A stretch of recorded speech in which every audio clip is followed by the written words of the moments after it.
I have the only plushie I'll ever need. All right, we are live. All right, howdy folks, this is Apple Geek, and this is the first, I don't know what the heck to call this. We had a bunch of people here, reactors, together to just chat about a bunch of things, because there's lots of interesting things to talk about right now in this mid-season hiatus here. So I got myself here, of course. We got Capron, we've got Johnny Fireflame, Let's Watch Ponies, and also, do you want to build a universe? I get tongue-tied every time I try to say that. That's the last most complicated name award goes to me.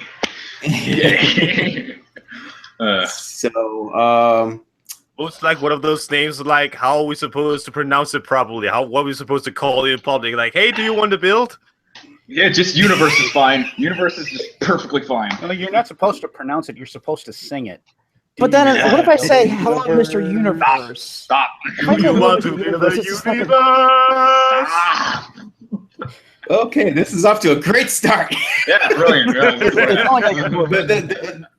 Anybody who's watching, you can now see how the rest of this chat is probably going to go here. So, yeah. Anyway, the first and foremost topic that everybody wants to talk about a little bit is episode 13 of Perfect Pear. So, one of the most wonderful title puns ever made in the show. Yes. I know, Capron, did you want to start off on this? I think you said you had a whole bunch of things you wanted to talk about with that. So the only thing is, it was really interesting watching all of you, because I did get there were a lot of other people who had a lot of different reactions to this episode. In my case, I cried my eyes out, but there were reasons behind that. But I see a lot of other people are interpreting this as really happy, and I can understand that. But and that's kind of the way I kind of got to the point eventually.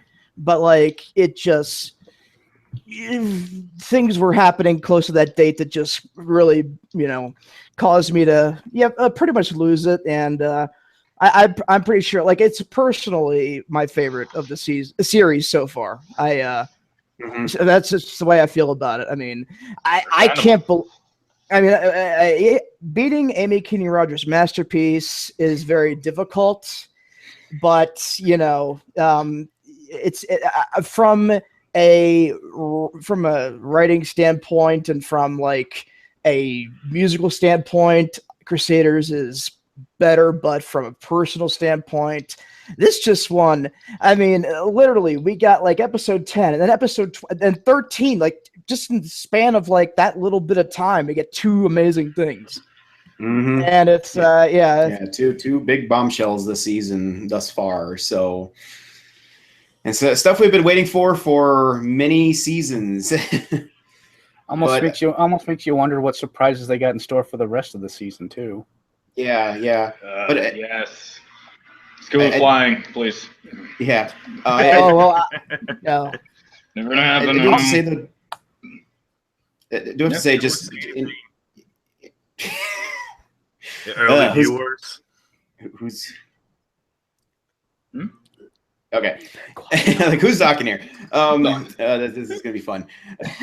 I was gonna say, just having those episodes, now here in season 7, it really feels to me like it's a good thing that they waited, because they've been able to build kind of towards these things for a long time and really finally do them justice. If we had gotten this episode, A Perfect Pear, back in season 2, I don't think it would have had nearly the impact that it would have had now at this point, Dude, yeah. Dude, you were saying word for word my exact sayings at the end of my review. I'm I'm so happy this came this time, because it would not have that big of an impact in the other season. Yet you were so right. I 100% right. I might have been subconsciously channeling you. I forgot that you said that, but Yes. So, but it's true. And same thing with the same thing with Celestia and Luna. I mean, we've gotten, just in more recent seasons, we've started to see little bits,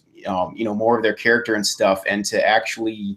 And honestly, a lot of that was Starlight Glimmer too. I mean, they finally have a character that they could actually, use to confront the sisters like that, like nobody else probably would have.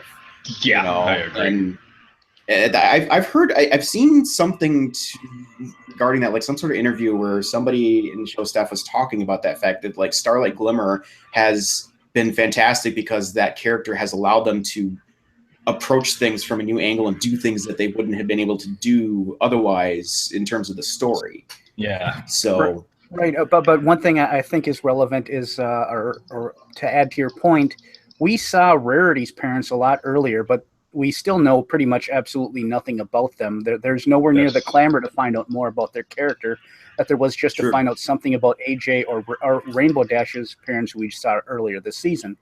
Yeah. I mean, I would love to get a little bit more depth into Rarity's parents, but there's nowhere near like the obsession and the absolute intense desire to get more depth into them as there was just to find out about what happened with, I mean, there's 3 siblings here, all great characters. We know nothing about their parentage or their lineage. I have heard some chatter about Rarity's parents, just kind of to the effect of like, where have they been all the time? Because we've hardly ever seen them. And like for so much of the time, it seemed like Sweetie Belle spending so much time at Rarity's place. Like, are her parents even around? Are they decent parents, or is Rarity just raising her, or what's going on here? But or maybe it's pretty much a like Huey, Dewey, and Louie effect, where the parents are just never around for the kids. Yeah, that's saying a lot for what Rarity's schedule looks like. Yeah, but we have seen them occasionally though. So like they were back, like all their family was together again back in Hearthwarming Tale and stuff. So so we have seen that. So. Well, what's the status? I'm sorry. You can go. I was also just going to say, as far as Sweetie Belle goes, she has an older, famous, well-known, well-regarded, successful sister who's probably sees this really cool role model. And if you have that going for you, who the hell wants to hang out with your parents? This is true. So, and I would just add to that, Twilight's parents too. We still really have got. I mean, pretty much the only thing we've seen of them where they actually even spoke was at the season 6 premiere, and that was just a few lines. Like, I've said it before, I'll say it again. I want to have like the next Hearthwarming Eve story. Like, I want to have all the families, like all the main 6's families, together at Twilight's castle.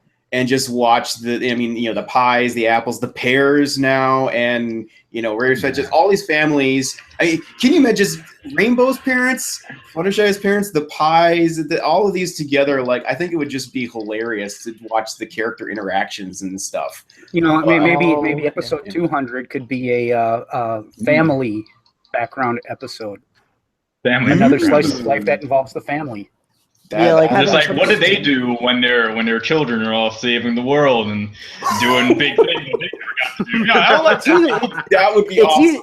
It's either that, or you create a situation where all the parents just show up to this one event, and for some reason something happens in the course of the episode where all the main 6 have to go do something and save something from somebody else, and all the parents are sitting here in one spot just mingling and stuff like that. That's the episode right there.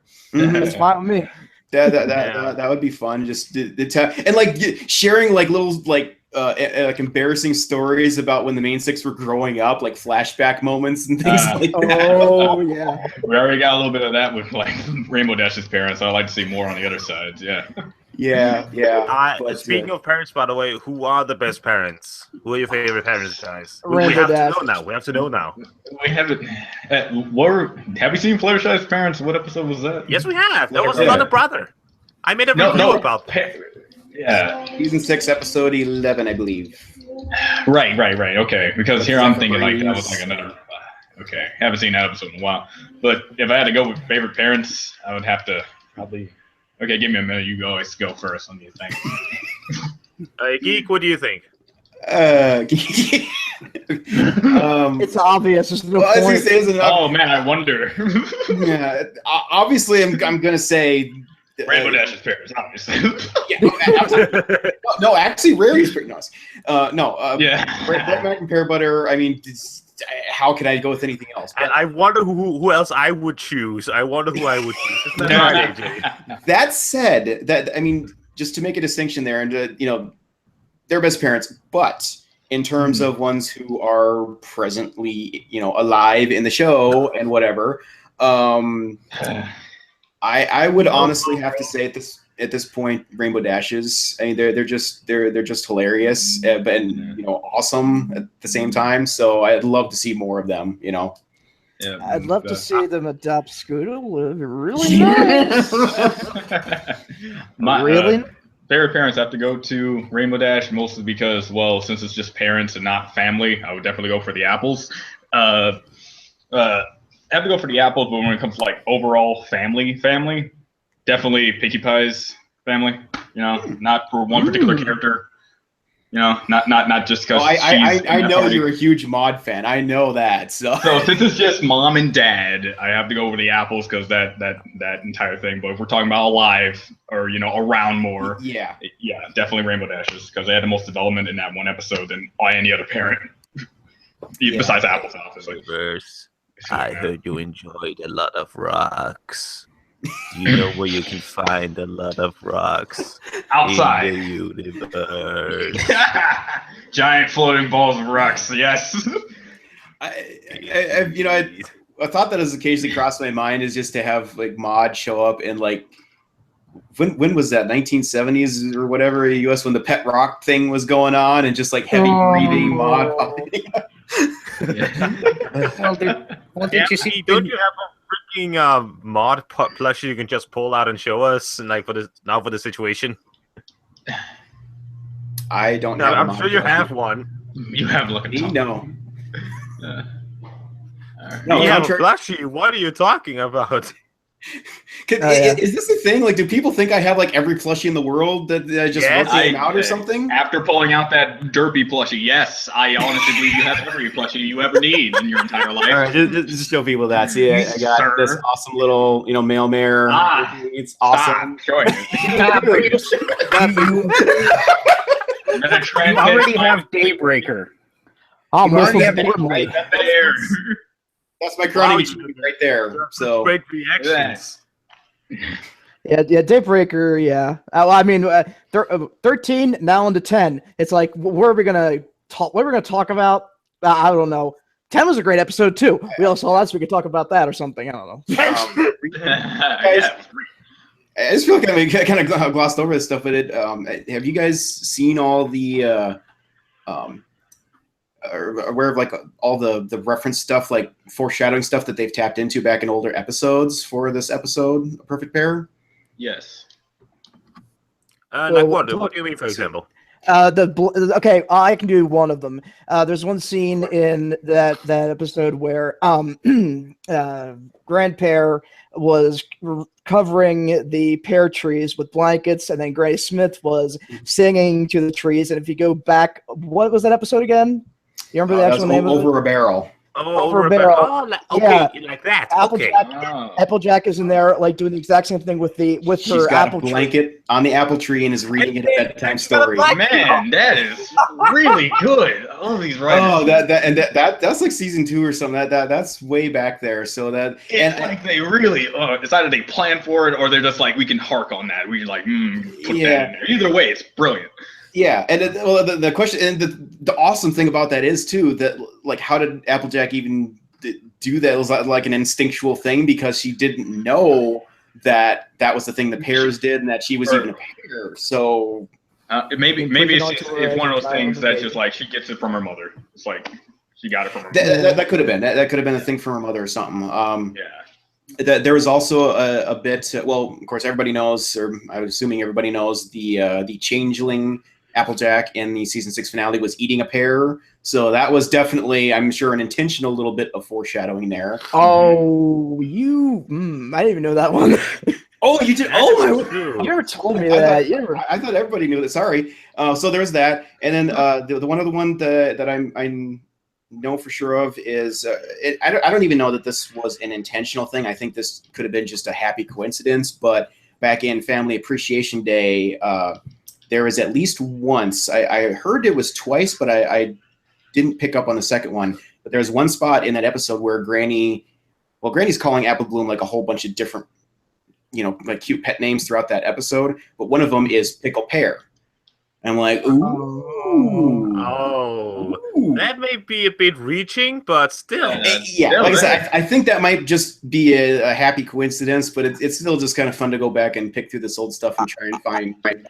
I know I've been trying to find somewhere in the Perfect Pear that references the two shooting stars at the end of the Apple Family reunion, and I came up with this weird theory that like Bright Max Cutie Mark has a star in the center of it, but like how would you put in pear butter in that equation? I don't know, but it would have been really cool if they would have done something with that whole shooting star thing. Like I don't know. Yeah, but well, yeah, stars are in space and. In the universe. In the universe, there's butter somewhere, probably. Who knows? No, well, I was going to point out to one of the guest stars in the episode, and if you want, it's a call to segue. I say if you're going to reach for the stars.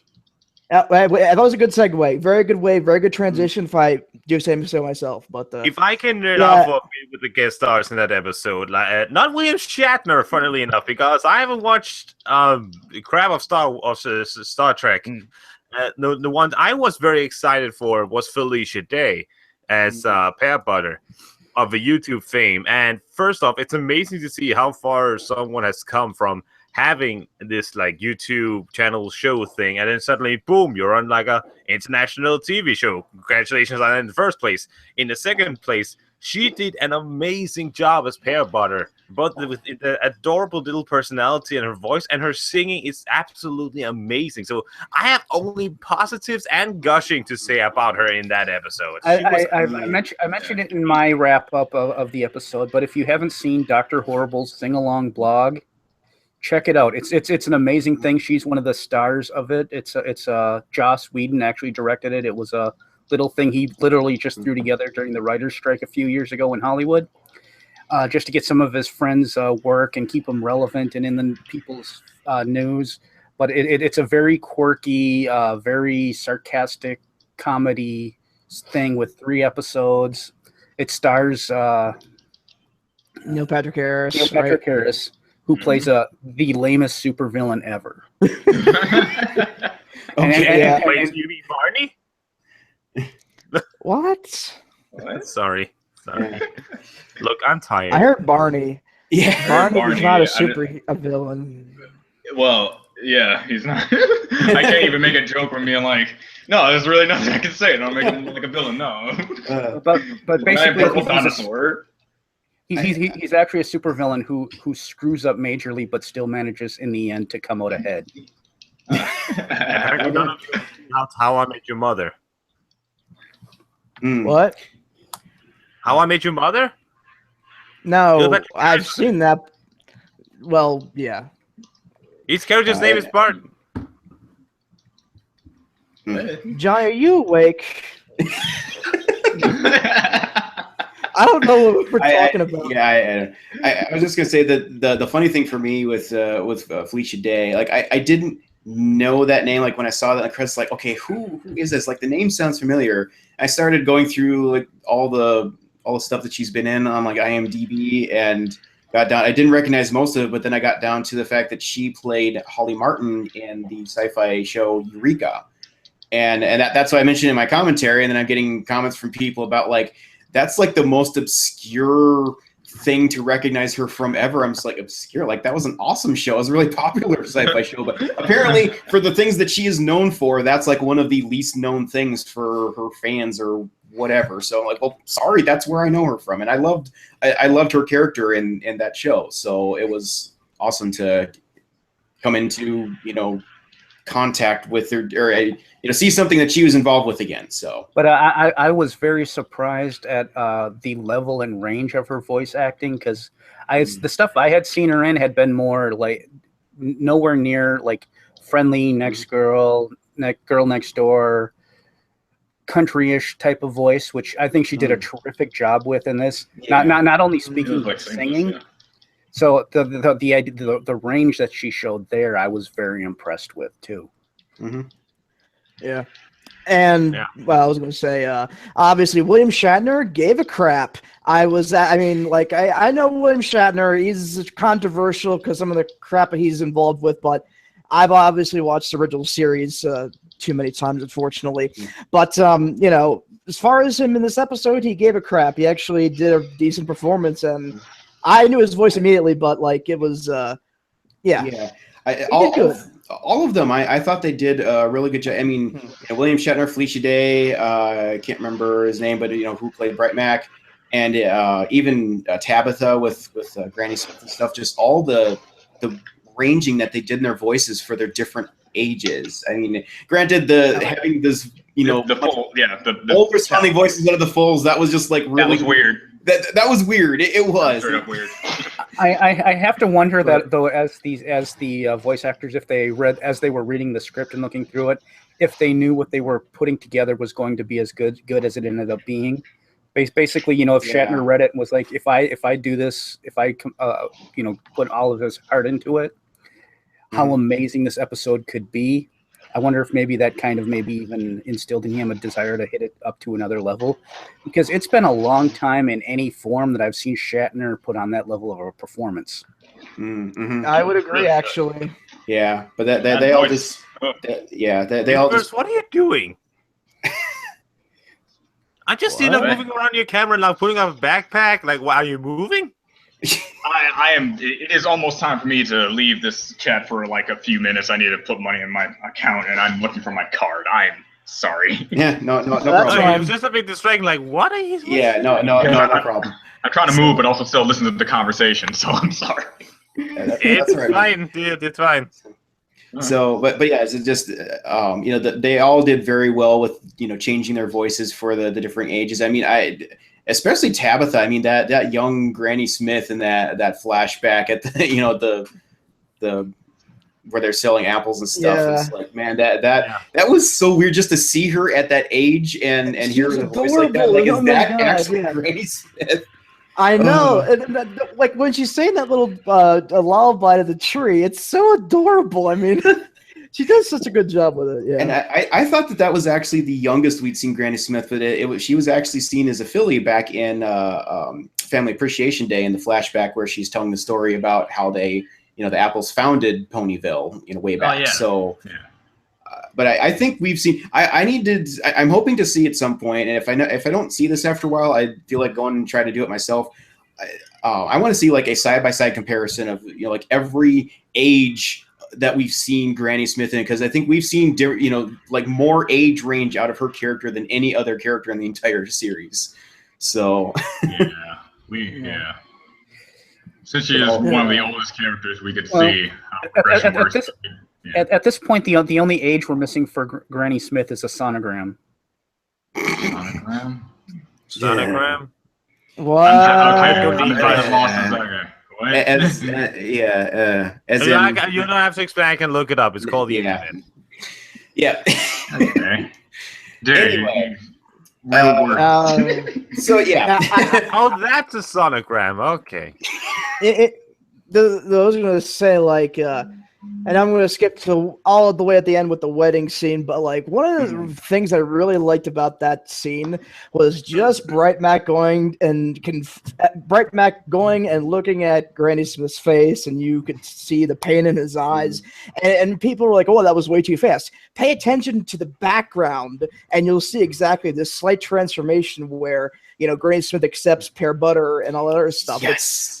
Yeah, I love that when I saw that. I mean, I couldn't help but think. I mean, Granny had been basically at that point standing there quiet for a while, just taking in this whole exchange between Pear Butter and Grand Pear, and she probably once she saw what he was doing to his daughter, like basically disowning his daughter. I feel like she probably realized at that point, oh man, like, was I about to do, you know, would I have done something similar, and how could I have done that to, you know, my own son and whatever. So I think she kind of realized that at that point that they had taken it just too far, and, you know, just to see her go up and put her hoof around Pear Butter and like accept her as a member of the family like that, that hit me hard once I realized what was going on there. So alternate universe where Granny Smith was the one to lash out first, and then you have Pear Butter actually taking in Golden. Darn it, being names. Like, it's just put the opposite reaction for the other side of the family. How you think the show would have been? But so, I thought about that with episode 10 too. It's like, what if Celestia was the evil one and Luna was the good one? yeah, it's like, would die. all right. Yeah, we did. One thing though from Granny Smith's in this episode that's going to probably stick with me till the day I die is that moment when he sees Grandpa's return and she just looks at him deadpanned. So you're back. You're back. And I could sense in that voice that she was holding back a 3-hour screaming rant that she wanted to deliver against him. Years upon years. Actually, speaking of the parents at the end there, I think you all probably have been told about at this point. It's just the fact that Grandpa at the end showed one of my favorite character moments was just how he slowly broke down in front of his grandchildren and just you could almost see you could just listen to the dialogue, just almost hear how his heart was slowly breaking the more that he opened up, and just as how many have pointed out the fact that the last time that Grandpa saw his daughter before she died was him disowning her, and he never got the chance to apologize. That was just when I realized that, I was just like, oh my god, I feel so sorry for him. Just he never managed to say sorry. This is a show for kids. And this happens in families in real life. This is relatable for people. Yeah, this is a show for anybody. These are the type of, I'm going to say real quick, these are the type of episodes that I love because these are real situations that people go through. Obviously, I love things like some of these episodes that don't really have like some significant thing that people can relate to in real life, obviously. But these real big ones, like the Scootaloo one, we'll talk about maybe later. But like in this case, like we need this type of stuff. I tell you this, what the hell has happened to children's television? Like in the 80s, we were freaked out. I was freaked out over several movies. Oh, yes. Yeah. I mean, but nowadays it's like we're too afraid to have any sort of death on the screen or something like that. Tom mentioned a movie he hadn't seen yet, but I'm going to suggest he check it out, The Brave Little Toaster. For anyone who's seen that. Oh, I've never heard of that. Nostalgia. Oh God, not that. That movie, share the group. What is this? Movie has some very dark, very sad, very feelsy moments. All through. Yeah, and when I was watching, I got it. It was weird because I was young. It was like I understand, but is it because it's like directed toward me and toaster and lamp and I think it was there was a mic, there was a vacuum, right? Yeah, there was there was the angry air conditioner early on. Yeah. Oh man, it sounds intriguing. It sounds weird, but I'm telling you, it's great. Hey. If any of you want to do like a subscriber special, The Brave Little Toaster, just to go random, trust me, it's worth a reaction if you haven't seen it. Oh, yeah, it's something that people might want to see again. Advertisement. Possible, yeah. Yeah. Another thing that I did want to mention, there's been discussion about whose dream bubble that was back in A Royal Problem, where we first saw little full Applejack being cuddled by her parents. And, that could go a couple different ways, but I'm kind of thinking at this point that my original thought was it must be Granny Smith. It was thrown out like it could have even been maybe Grandpa, if he was sent pictures or something. But I'm thinking it's Granny, and here's why. Because at the end of The Perfect Pear, when they finally go up to Granny and confront her about, and say, we've been, all over the place, learning about our parents, her immediate response is not like just kind of like shocked, like how did that become a topic of conversation? She just immediately goes to like this, shifty eye things. Oh, you have, huh? Kind of like it was almost fresh in her mind. And then she was immediately scared about what exactly they'd found out. So if she had been dreaming about that recently, one of the things that made me think it was Grandpa is the possibility. I mean, Grandpa lives in a world now, whereas he's hearing all these probably stories in the news about an apple pony from Ponyville who's been going out saving the world over and over and over again. He may even be seeing pictures of him, and as her fame grows and knowledge of Applejack arises through the world, so he's being more and more confronted with the family he left behind, and he might just reach a boiling point where he can't stay home anymore and avoid it. And he has like a dream, and that dream just kills him inside, and that dream like tells him, you got to go back and confront the family, which is really interesting. How that whole interaction with Apple Bloom happened in the beginning between Grandpa and Apple Bloom. I mean, I guess he was trying to play it cool, or maybe he didn't really notice that she was part of the family or something. I don't know how that all worked out. But hey, that's just a theory. Don't do game. Oh my god! What? A game theory? No, it's a pony theory. You know what? No, it's not a somebody pony steal theory. that Pony theory. Yeah. You get somebody. Cause memes. But anyway, and of course, I'd already mentioned in terms of just some of the conversations that have come up about this episode, like the what's it here? I hate when the train of thought just leaves the station and stuff at the end. Well, okay, just one thing, and while I'm trying to remember what the other thing was, one thing that keeps coming up in the comments, like people are throwing out theories about how Applejack's parents died, and for some reason the recurring one that I keep hearing is they were eaten by timber wolves. Where is that coming from? Are you kidding? No, where is that coming from? I've been trying to look at this as well, like trying to figure out where the source came from. And apparently someone said that it was something that some of the writers actually said, but then others come along and say, wait, no, they've never even said that, never on their Twitter or anything. And I think it's one of those things like that people started and then just spreading around by saying, oh no, man, it's the writers who said it. Something that happens a lot. Somebody tried to qualify that theory by saying that the farm, Sweet Apple Acres, is right next to Everfree Forest. No, it is not, because I went and checked the maps on where the stuff was at. And Sweet Apple Acres is like to the northwest corner of Ponyville, just a little west on the north side there, and which makes sense why the Pear Farm could have been out right next to that. There, it's more an open area. The Everfree Forest, on the other hand, is like way south of town, so they're like a completely opposite ends of Ponyville from each other. So that doesn't really make any sense, but. I mean, yeah, they could have been in the Everfree Forest for some reason, but there's no evidence to point to that is suggestive of that. It's just some wild theory, I think, that started. When you really think about it, it doesn't honestly really matter how they died. It's the fact that they had. Exactly. It's the mistake I made during my reaction, because I was all like, where did they go? How did they die? I went all about that because I made the mistake of focusing too much on how they died and not enough on how they lived, which is the true point of this episode. Yes. I still want to know. I mean, that will just always be a thing in the back of my mind, for closure. Like, I want to know, but at the same time, I fully understand what this episode was trying to do, and it was absolutely beautiful. They should not have done it any differently than they did it. It's perfect just the way it is, and that's it.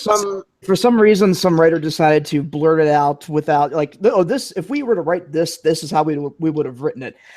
I really like the self-sacrifice theory, or like the whole thing from that one thing that fan thing. Can't think of it now. But like the whole like the Apple family, the parents like saving the kids from some sort of thing. We and died so you can live. That sort of scenario. They did a Tarzan, basically.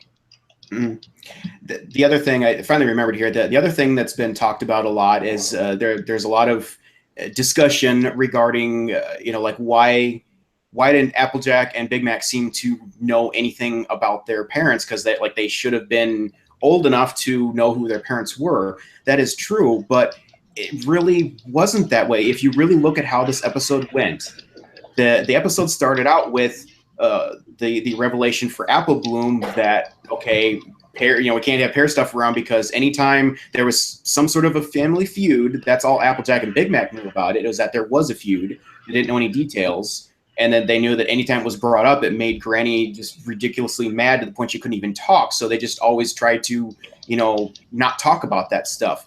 So the episode started with them just trying to figure out what this feud was about. But then when they went to Golly Delicious, they got the shocking revelation that their mother was a pair. They're smack dab in the middle of all this. And then it led from there to like, okay, well, that's how their parents met. Then gets into Burnt Oak to learn more, like, how did they actually, get together and become married and stuff. That went through Burnt Oak and Mrs. Cake. It's just like one thing kind of led to the next, to the next, to the next. And all of the stuff is about how their parents got together in the first place. This is information that they probably never got a chance to learn from their parents while they were still alive, because of the fact that there was the feud that nobody would talk about, and that's not something you typically discuss with little kids and whatever. So they never got a chance to hear it. And then after the parents died, now it's like, well, why do we talk about it now? It's such an awkward thing now. Like Mrs. Cake is saying, when's a good time to ever talk about things like this? And the thing is, if you look in the episode, you listen to how Mayor and Mrs. Cake explain this wasn't the right time. This is filling up plot holes, and this is good writing, because it makes perfect sense that, we wouldn't want to talk about this because it's a touchy subject. So they just chill and never say anything. And just the one thing to add to that, there is the bit where Big Mac went back to Burnt Oak and say, hey, would you mind if we came back later and heard some more stories about her dad? That was so good. It was incredible. And it makes sense, too, because Big Mac, obviously took after his father in a lot of ways. And he was the oldest. He would have been the closest to their parents. And again, they're learning things about their parents from before they had a chance to know them that well. So it's not that they didn't know anything about their parents. I mean, they even most likely know how and why their parents died, because Apple Bloom wasn't curious about that at all, like what actually did happen to him. That was a question that never came up. So they probably know all that. They just didn't know the history, the family history. That's what they're trying to fill in the blanks on now. So it all makes perfect sense. People who are still complaining, well, the parents are still alive. If you look at the Sam Elliott pony, the tears in his eyes and that crap, they're dead, okay? They're dead. If you pay attention to actually look at the animation and things, they're dead. And they're being referred to constantly in the past tense, never present. So that means they're gone. That is like amazing detail on a character that one doesn't realize until you actually wait, let's try and listen and really look at this character. It's just when I realized that and just listened to Burnt Oak again, it's just, wow, it's really breaking his heart, but in a good way. Finally be able to talk about him, and especially to his children. It's just, holy crap, this dude has been carrying this burden this whole time. It's, oh my god. Well, dare I bring up my head canon, or guys, you probably don't want to hear that shit, do you? Which one? Whatever. The one basically where I just refuse to accept the obvious. Whatever. That they're dead. Alive? Yo, dude. I like to use the qualifier presume. No, I know what you're talking. You were just putting that in the chat. I know what you're talking about, and that is really, really stretching. Yes. But I prefer to live in my happy fantasy so long as I'm allowed to do so. Just go ahead and spit it out, man. So everybody's curious now. Well, basically, the short version is some changelings detected the love between them, captured them, and the parents are presumed dead as a result. And then they're feeding constantly off the general idea is love of the parents and blah blah blah. After Apple Bloom was born, they decided to try to travel to Vancouver in order to try and patch things up. As they were journeying, they got captured, and this. Question about that. All right, where would they take them if they were captured? I have no idea. I haven't put a whole lot of thought into it. This is just. This is just my. Please let it be the kingdom. Can't be the kingdom, because that's now good changeling area. So if they were captured, they would have been free. Or something. And you never know. Chrysalis could have some little hidden hideaway somewhere too. So it's probably where she ran away to. I mean, can't just be. Which by the way, I have to quickly add about the changelings, but because a lot of people are a bit. Quick question: How vulgar language allowed to be? try to keep it down because it's going Keep it on my his level. channel. So Yes, Okay. keep it PG here. Yeah, I'm all about that. People are still a bit angry about the reformation, the redesigns and everything, but many have pointed out that this is only one big colony. There's bound to be a bunch of other smaller colonies, smaller hives. It is a hive, yeah. So they don't just stay in one place. Like in the outer rims of Equestria or outside of Equestria. So it's not the entire race that's been changed, guys. I'm pretty sure there's a bunch of others. Well, even without that, even if it was, there's still the changelings that were out, impersonating other ponies and stuff that were not present when that transformation occurred. So there's still a few of them out there. I think it wasn't like an unspoken thing that they kind of got to them at the end of it all because they were at their kingdom, right? By season 7. So it's like, maybe they got, because obviously they have a way of communication beyond like just randomly talking to one another, right? Well, they don't seem to really have a hive mind, because if they did, like, I don't know how Thorax would have broken off from it. Also, they had to use that communication device to talk to Chrysalis. So it does, right. It's not like the Borg hive mind exactly. I am the cutest. Yeah. I am loquacious of herd. Oh God. Couldn't resist. I will say this in terms of if it's been said, like, if it turned out like we learned what happened to the Apple parents and they're not actually dead, like where have they been all this time? Like I've always had this mindset of like, I'm just going to be absolutely furious if they do that, because that just really will cheapen it somehow. But I will say that if they do ever, for whatever reason, do some sort of crazy thing like this theory presented, and they figure out a way to write the parents back into where they are still alive, and in a way that actually makes sense, I will be overjoyed beyond all words. I really will. Keep in mind, part of my fantasy is just a desire to see how hard you cry when you watch it. I probably will completely lose it if that happens. Probably. You'll be like very angry at the back of your head, but man, do you want them to be? I'm just envisioning Hasbro, like their headquarters, and people with pitchforks. All the fans are gonna go. Yeah. And it's like, and then this is gonna happen, and they won't see it coming. Speaking of changelings, I've mentioned this to Apple Geek. It's like, Chrysalis is still out there, and she wants revenge on Starlight, and we got Daybreaker, and I think there's more. I think we're gonna get more Daybreaker. And wouldn't it be really cool if Chrysalis sucked out all the love or something, and Celestia and caused her to go bad, and have the main 7 basically go and try to not fight Celestia, but get her to go back to being good. And the other thing is, if Starlight was called by the map, maybe she's actually the 7th element, and that's going to be in the finale. It may be a stretch. When it comes down to the elements, like, were the elements made because the Tree of Harmony only looked to have 6? Well, because they have 6 jewels. But is there actually presumably other elements? I thought we dropped the elements since the introduction of these Equestria girls and pretty much getting rid of the elements. Yeah, well, after everyone's season 4, sort of thing. Yeah. Or was the tree itself an element? It's that's it. Just if Starlight is the tree element, not only will I love her even more because tree, okay, but I will throw out just another thing, just for the heck of it. I mean, this is way out there. This is ridiculous fanfic material, but just that the Power Rangers nerd in me is kind of telling me this stuff. And it's these the 6th Ranger and stuff. Sometimes the extra Rangers have a different power source than the main group of them. So it occurred to me, again, this is a ridiculous, wild theory, but the combined apple pear tree is in and of itself sort of a tree of harmony between the 2 families. What if that became a new source for another element of harmony? I can understand what you're saying. Go power ponies. That's brilliant. Because if the tree of the apples and the pears is supposed to be the tree of harmony between those 2 families, and probably even other ponies alike along that, then the tree of harmony itself can just be the tree of the harmony of the world, or Equestria in general, which is how that power goes. What's up?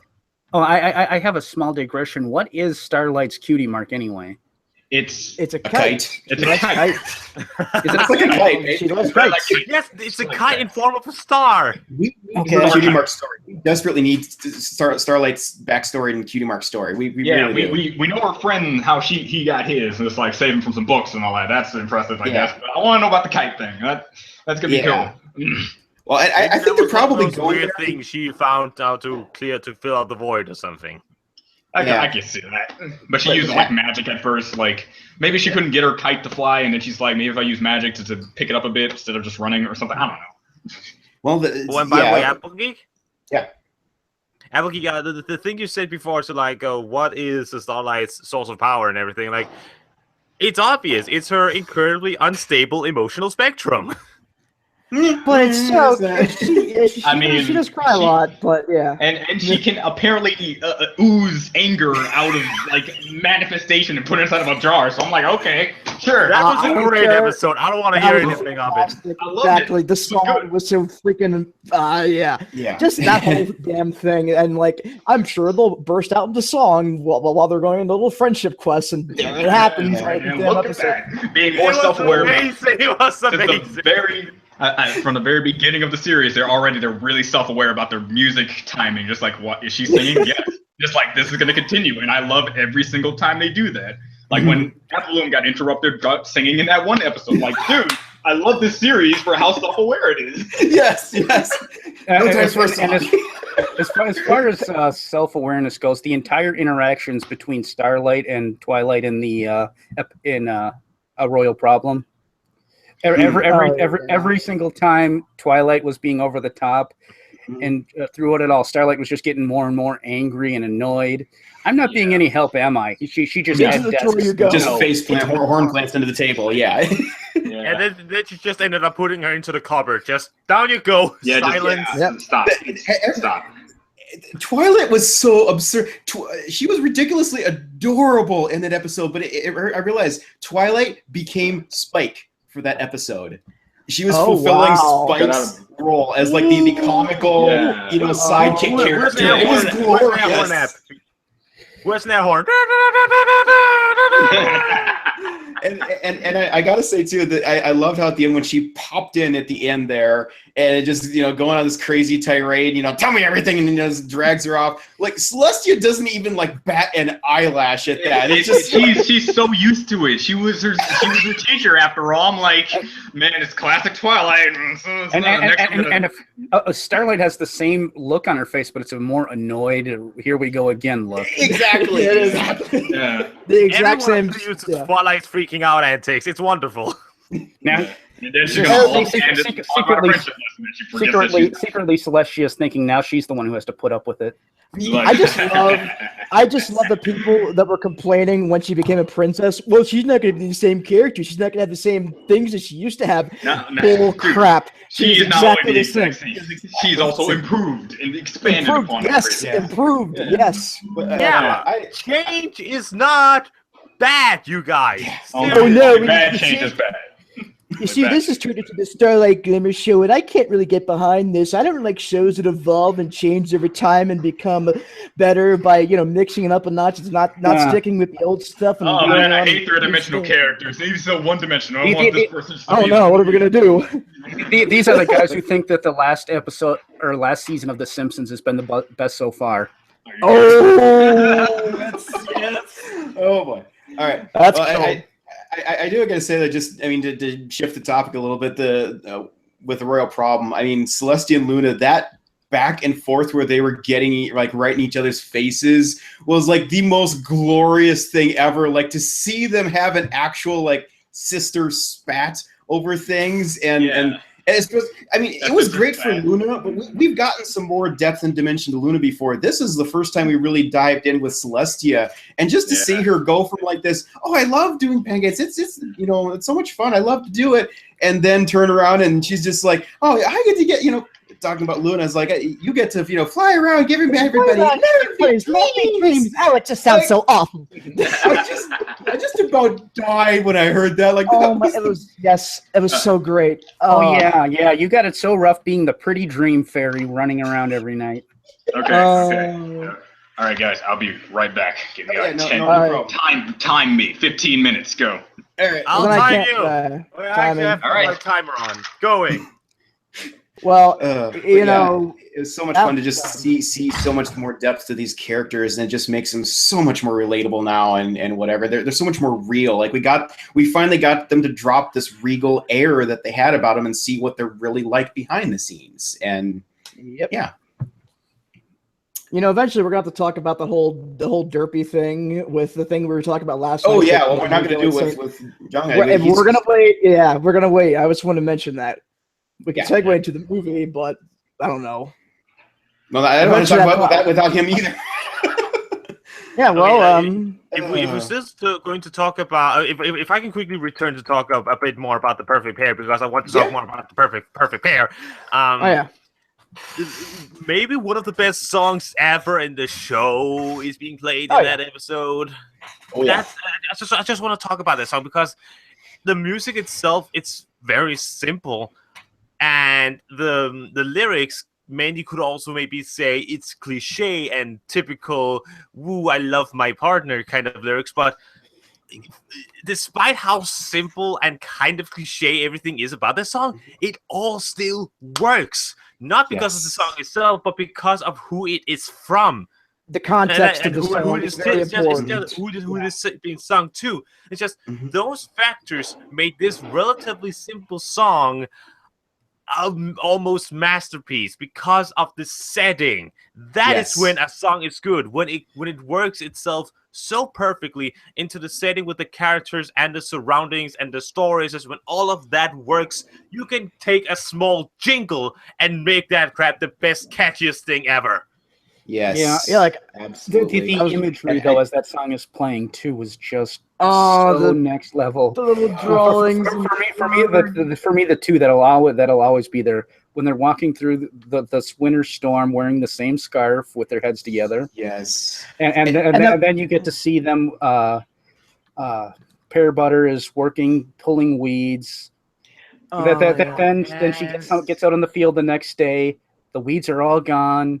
And Bright Mac is laying asleep in the field with one of the weeds in his mouth. And it's just my loving heart. Holy crap, that was so cute. Everything about that couple was just so damn adorable. That's what made it so rough to get through. Not just the over the top sappy stuff, but the cute way that the cute sarcasm that they kind of played off one another. Oh, a guitar? It's I don't know how to play. Quiet, you. Something. I'll bring it over to this rock and I'll say, "Oh, I love you, Bright Mac." The whole thing, like, they're just. I mean, they're sort of the thing that made it so great is because it's not like a guy trying to get the girl to pay attention to him. It's actually they are both like completely taken with each other, and to see them like get to the point where they can finally admit it to one another. That was just absolutely beautiful. It's just that is a special kind of thing when you have two that, especially from such a young age, they were just immediately, taken with each other. It's just awesome. And can I? I'm not sure if I'm the only one who feels this way, but so often in like movies or entertainment TV shows, when they try and make a couple look perfect for each other, it seems forced. But but these two, it didn't feel that way. It felt like these two are just genuinely perfect for one another. They just came together the right way, the right personality. It's not some like mishmash bullshit that's obviously just pushed together to look that way, but it seemed a lot more real, if that makes sense. I have no idea what kind of movie magic genie they went to get this kind of knowledge, but it all worked. And as you said, it all seemed natural. It all seemed like freaking perfect. It didn't seem forced. It didn't seem fabricated. It all seemed like these are just two real ponies in a very Romeo and Juliet-esque story. Which, by the way, I did say in my reaction, I feared that they would go the entire way with the Romeo and Juliet story, and that may have gone with that. Yeah, no, that would have been a good place to end it. But just the way that they first met at those little falls, it's like, oh, we're not supposed to talk to each other, but it's like, I don't mind, and then the thing with the Buttercup, and then he calls her Buttercup, and he's like, Buttercup, I like that name, and it just like instant diabetes. Diabetes. And that I have to say, that face on Pear Butter when Bright Mac sneezed the bouquet of flowers over her face into her mane, and then she's just kind of looking up and as blows the thing off. That was the one of the absolute most adorable faces I have ever seen on any character in this entire show. Is just just this show. Sure. What I was going to say about the other side of that is at the confrontation, there's that one scene where she says, are you leaving? I guess I am. Like that, I guess I am. Like the way she looked in that, for some reason, it was just, it kills you. Are you making me choose? Yeah, right after that, I guess I am, yeah. That phase too was like, oh my God, it tears you. It hits you. Yeah. And listen, I think that had to have torn up Grandpair a little bit inside too, when he's like, are you making me choose? And it's like, well, yes, I guess I am. I think he was just trying to call her bluff, and she didn't back down. And then and then he, was at that point he'd committed too far, and his pride wouldn't let him back down. So then he just went off in a huff.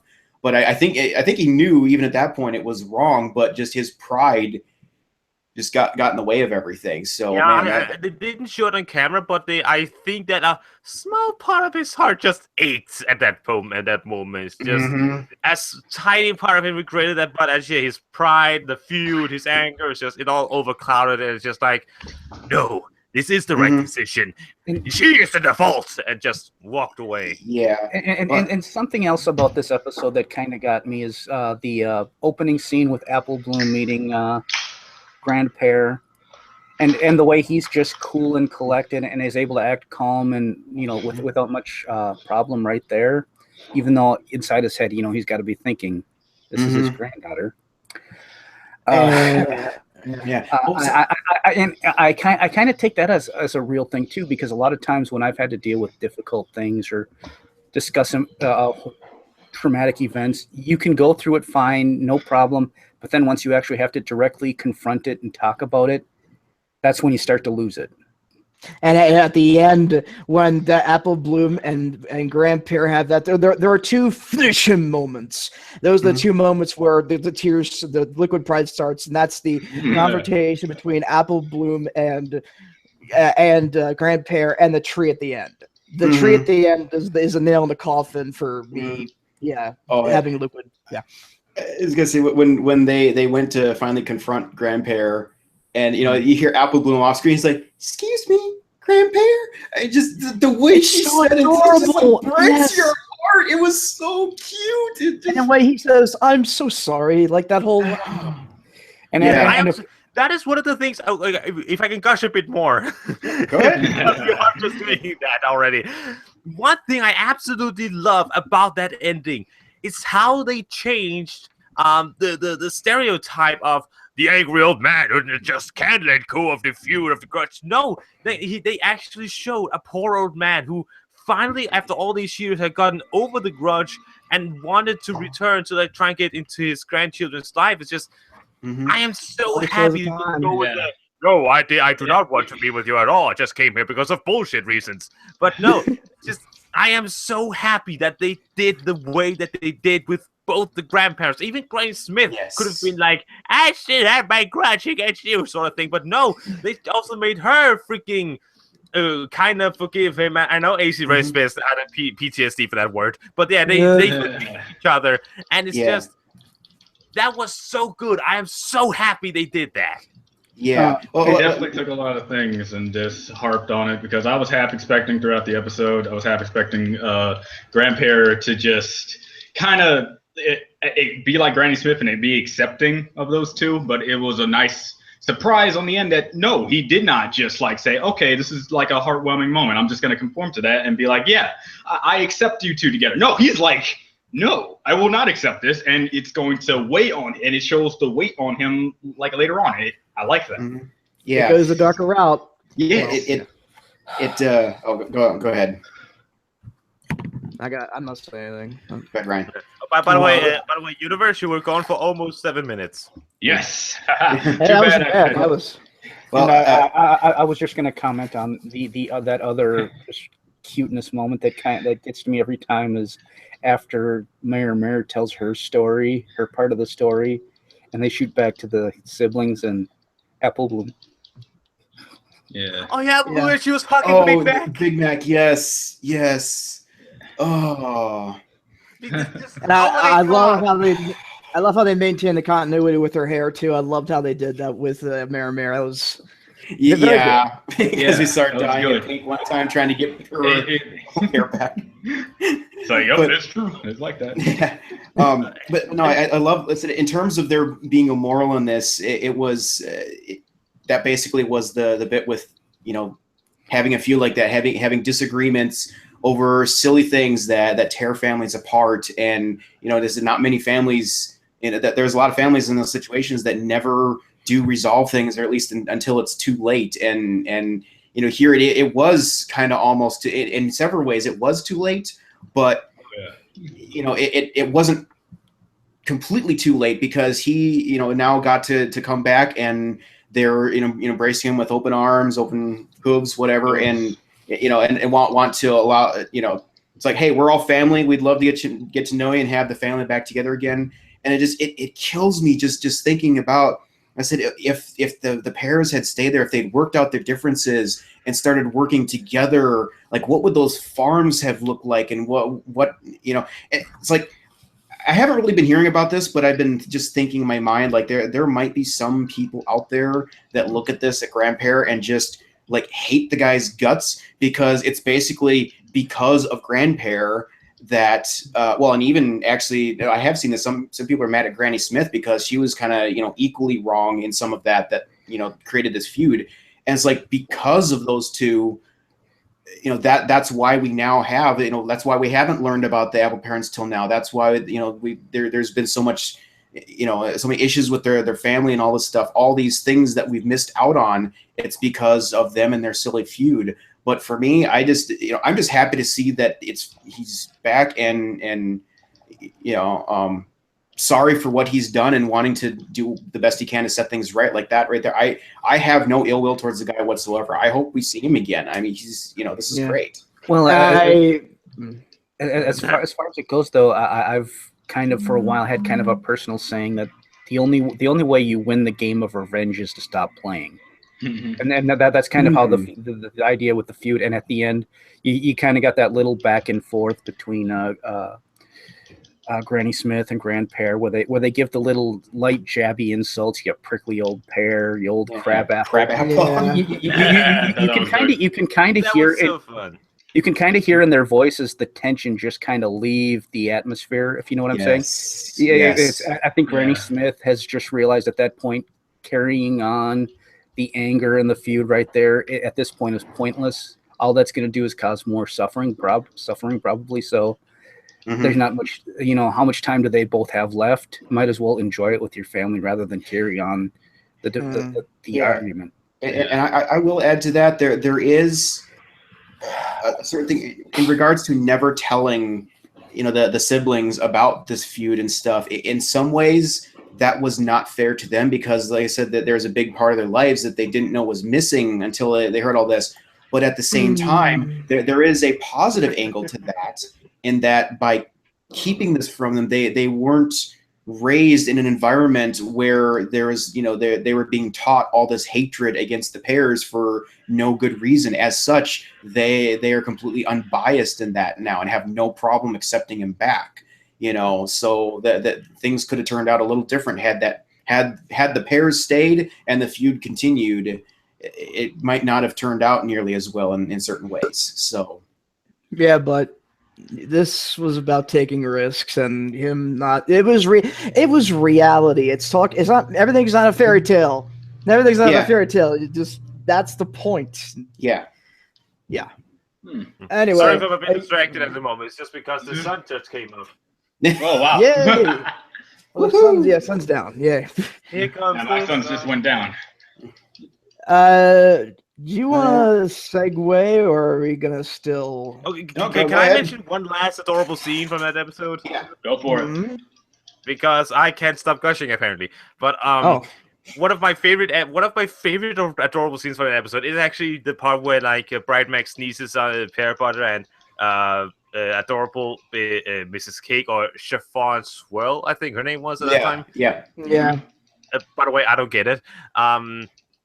Freaking they all get there together, and Granny Smith comes in some poor big man way. It's like you and Bright Mac, your families hate each other, and then Pear Butter's like, I can't help it. It just just kind of happens. And that face, that face. Oh my god, I love you. That face was amazing. I know. It just, I love how Bright Mac just, like I said, he turned over and got this goofy look on his face as he saw her down the hill, and he literally plowed through a fence because he was pulling up. Yeah. Well, that was a heck of a detour there, but. Yeah, sorry, I can't stop. I love it. No, I'm right there with you. It's just, it's too adorable. So. Well, I'm pretty sure we'll go back. Do you want to discuss this theory or that you brought up to me last night? And now John's here. I don't know if it's so much a theory, it's just an idea, a possibility of how things could happen. So, okay. Go for it. You know how with Derpy, there's been, as you notice, there's been a lot of Derpy cameos the last couple seasons here, and instead of just them being funny little comical things, it seems like there's starting to be some significant backstory being developed for her. In Parental Guidance, we saw her on the top pedestal for the flying awards, whatever, the flying competition awards, and her eyes were perfectly aligned. Then as the years went by, she was going further down the rankings as her eyes were going more out of alignment. So we know she wasn't born that way. Then later on, we saw, let's just think in flashbacks, there was the moment where she had, she actually beat Rarity with the best design for the Carter or whatever. As you should. Yeah. Going to, but it's like, okay, that's kind of like, it's like an achievement for her because she apparently, was not as good of a flyer anymore, but so she was able to excel at something different. And then we saw back in Where the Apple Lies, we saw her at the hospital with her eyes bandaged up, presumably trying to get some sort of treatment, so like she was willing to give up and try. It's just all these things have been put together, and somebody brought to my attention the idea regarding there's no way to go into this easily with Scootaloo. Scootaloo is dealing with a disability issue. And if we finally get to the point where they do the Scootaloo episode, have they been waiting on it because they've been building up with Derpy? Is there going to be an interaction between Scootaloo and Derpy, discussing disabilities and like what it takes to get past that and so on and so forth? Like, ew. If that happens, I'm prepare for a tsunami of feels on my part because I've been waiting for this to happen forever.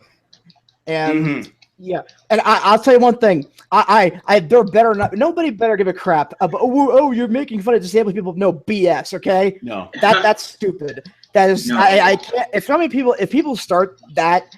Oh, now it's ridiculous because that whole point of that episode idea is to say that just because I can't do this thing, I can do this other thing really well, and I can excel at that thing. I mean, I don't want to let this thing hold me back from doing what I could be doing instead of worrying about what I can't do. So exactly. So it just seems to make so much sense to have those two together. To have Derpy come up and share some kind of sage advice about things get serious for a little second or something. I'm not sure how that story would play out, but it would just be so perfect at what they're building towards. A tsunami of feels. Right. A tsunami of feels. Tell me this first. Have you guys seen Star Wars? Right? You guys seen Star Wars? Yeah. Bits and pieces. I can just see Scootaloo climbing on top of a mountain, and Derpy's just there at the top of it, just staring off into the distance like an awesome pony that she is. Scootaloo coming in, bowing, and then presenting the greatest thing of all time, the Twicane, and then just like What? Segues to a montage of getting over, just teaching her how to fly. I mean, like, I remember going come on, at you can do it. Kane. Like as soon as that came out, like the image boards were full of Kane memes. Like, yes. No, that. But I mean, would not that be like the best way ever to pull off the topic of Scootaloo's disability? I mean, that would be so awesome. I mean, not just for Scootaloo's, but also to finally have some character focus in Derpy. Just we've seen so much with the way the show writers, seed stuff in the show way ahead of, like, sometimes even in previous seasons, knowing upcoming stories. Everything that they have put in here, they are doing on purpose. And these background cameos with Derpy feel like they're too specific, too focused, not to be going somewhere with that. Yeah, so especially the whole the thing with her going down in the ranks. I mean, that is blatantly obvious that there's something in there. But one thing, if there is this episode, obviously Rainbow Dash has to be in it at some point to go through. Hey, John. Can I say this? If that episode does happen, oh god! And not only will the feels be hitting me, and not only will this computer be gone for good because I would have been like punching straight through it. Let me tell you, if the one line that would kill me is that her and Scootaloo sitting down talking about it and just saying like this heart-wrenching moment. It doesn't have to have music, or it can have sad music. It's just the one line that would kill me. It's just that Derpy says, I had this, and sometimes I always thought I was just an error. Just that one line, because she was always considered just an animation error. And then she turned into this huge thing. It would kill me. You're a genius. Literally kill me. It's already killing you, 3. Holy crap. That would be the line. That is it. That is beautiful. Oh my god. Yes. Can I killed by it. Listen to you, 3. Can I tell you the only thing that would come close to that for me? What? Sure. If Scootaloo is taught how to fly by Bo Hothoof and Windy Whistles. That's where I thought parental guidance was going. That's why I freaked out at the beginning of that, because any of those things would just make it like one of the best episodes, emotional wise. And there's like parental bonding situations between them and Scootaloo. Yes, and we already had a sister connection. Well, I've had a couple different theories in terms of why Scootaloo can't fly.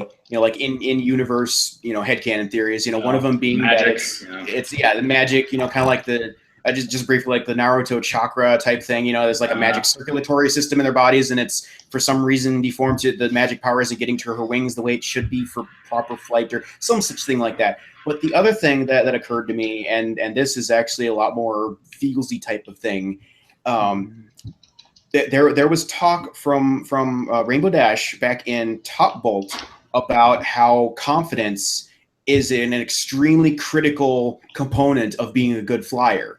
And if you have no confidence, you can't fly well. And it said, given that we have not been given anything of Scootaloo's past with, like her current family situation or whatever, does she there's been theories of, is she, an orphan living in an orphanage? Other theories are, and I don't like this one personally, but there's a theory of, does she have parents that are either just kind of non-present or potentially abusive in some manner? I was about to go with the abusive thing, and that's why she broke her wing because of the abuse. And but it just too dark. I don't know about too dark. I think it's a bit too dark. That's a bit too dark. All right, dead parents, one thing.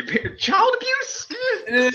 No, not people abuse, but just she said, Scootaloo said in Parental Guidance, they said she's like, I wish I had somebody that would have been, very supportive of me and stuff like that, as she was growing up. So this is clearly for whatever reason, Scootaloo has not had good, positive role models in her life. Like, she's been just craving that and it's that level of craving has me thinking that's not just that she didn't get the support, but that she's actually been kind of demotivated in some way. And is there some sort of just a mental block that she has that she doesn't even know is there, but can't get past it in order to fly properly or something? Like her subconscious won't let her. I mean, that could be symbolism that eventually leads her to do something. Yeah.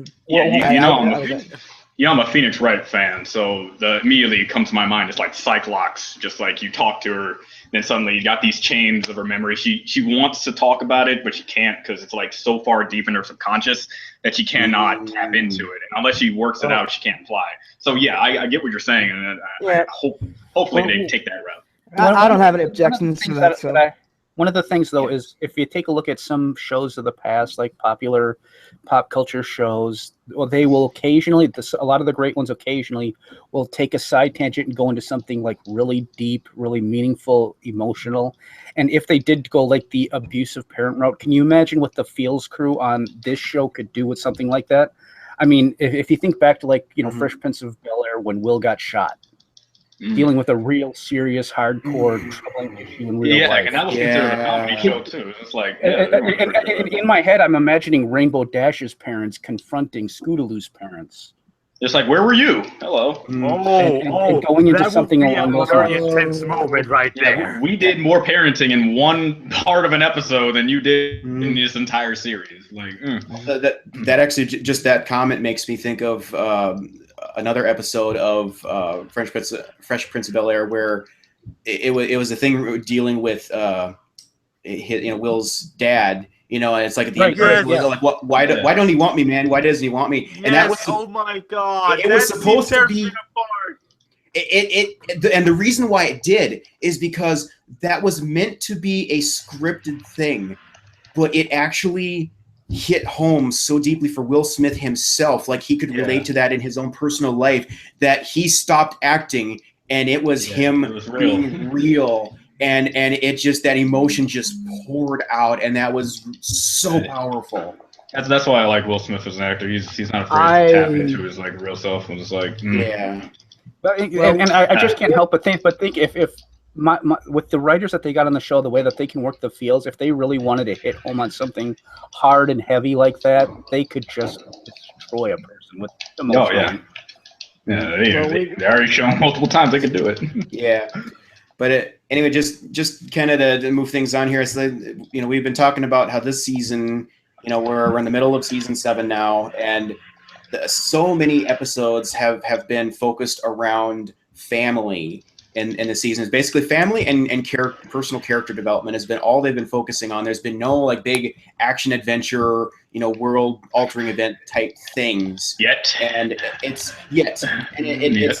not really a bad thing. I mean, I love what they've done with this, but they're doing a lot of building for some reason. It's like, is this going to continue? Like, is this just going to be the season of families, or are they? I can't help but feel like they've got a whole different track planned for the second half of the season. Like they're going to switch gears on us suddenly and do some more interesting things. I have no idea. One thing I mentioned, I think in the Pinkie Yak episode, which I know. No, yeah, we're good. Yeah, everyone here has seen that one. I just making sure it go. What I noticed was you got to see a little touch of like intellectual Pinkie Pie. Oh yeah, it's her pointing out like real good things. She made some good points in response to the Yak story. She asked some good questions here and there. In this season, we've seen other characters like sides of their personality we hadn't really seen before. So to some extent, we've the character growth has continued to a point where I never thought I'd see like nerdy, intelligent, thoughtful Pinkie Pie. Usually she's the one who makes me question my own thoughts. Yes. Yes. And it's just the fact that she was like begging for that position. Like she wanted to do that, to be the best. I mean, granted, she probably thought it was going to be like just, a big party thing and whatever, but she already knew from why can I never remember the episode name? The first episode where the axe showed up. Whatever. That episode, the party pooped. There you go. She got a significant taste of what it was like to deal with the axe in there and stuff, and she knew that that was a tough crowd and they were very particular about things and whatever. Yet she still was like begging and pleading with Twilight to make her the official ambassador and whatever, so she could go and hang out with them and share in their customs and stuff. And yeah, like I said, I never expected Pinkie to be doing anything like that, to take charge and responsibility on something like that. So that was incredible. And if you guys don't mind, I feel like that's actually a perfect thing to use to segue into the upcoming movie. Yeah, because the actual life-threatening threat that's going to be in that. Yeah, because one of the big things, just to jump right into this, one of the very interesting things that I have picked up on by watching this trailer, there is a significant number of shots that appears to show that there are several shots of the group minus Twilight, like she's off somewhere else, and Pinkie seems to be the one out in front, like leading the charge on whatever is going on this. And it appears to be something where Twilight is having serious, self-confidence issue. Her confidence has been shaken to the point she's completely doubting her abilities and role as a princess and everything. And she's just kind of, failing to take control of the situation. And it almost feels like Pinkie is going to be stepping up in her place and helping drive the story. And I'm just like, I would have considered that in character for Pinkie. After not asking for trouble, it makes sense now. I know. I do have. I was going to say, with those airships, I was like, everything changed when the Tempest attacked. I had to say that. I approve of that reference. Thank you. Yes, it's a good reference. That's a good one. I would like to know, when it comes to leadership standpoints, aside from Starlight, out of the main 6 in general, if Twilight wasn't the leader, who would be the leader? Applejack. Applejack. I was thinking exactly the same thing. Yeah. Oh no, she's a background character, obviously. Dead so mean. yeah, if there had to be a leader. I know you were. Actually, well. What? Here's the interesting thing about that. One of my first inclinations would be to say Applejack. Yeah. But at the same time, we have seen her, her ultra practicality sometimes doesn't, kind of clouds her, judgment on certain things, as we've seen. My next thought would have been Rainbow Dash, because she's got that qualities of, loyalty and leadership, whatever. That's like why she's was so attractive for the Wonderbolts. But and now I feel like she's matured to a point where she actually could work. But even she has issues where she's too aggressive, too, whatever. She needs to, be kept in check a little bit herself there. And Hurricane Fluttershy. So Fluttershy, best leader. not really Fluttershy, but it's just like every one of them, and that's, I'm sorry how cheesy this sounds, but that really makes a good point of how well balanced of a group the main 6 is, because every one of them has strong qualities that allow them to act as leaders in certain situations, but it's hard to really see any given one of them as a fully well-rounded leader. I mean, even Twilight has some drawbacks. Oh yeah, lots of them. Actually. Oh yeah, Twilight's not perfect at all. Like she has issues. Mary Sue, she's perfect. She has no flaws. What are you talking about? Have you seen half of these shows? I know, I'm just channeling whatever. Watch Lesson Zero and tell me if she's perfect. Yeah, channeling. He's mainly talking about the people who actually honestly think that she's not perfect by any means. In fact, I like the fact she's not perfect. Well, that's why I like characters that are flawed. That's why I like Starlight. Exactly. That's the whole point of characters. Yes, exactly. But it's they're all flawed. It's so boring, so perfect. Nothing ever happens. Like, are you kidding me?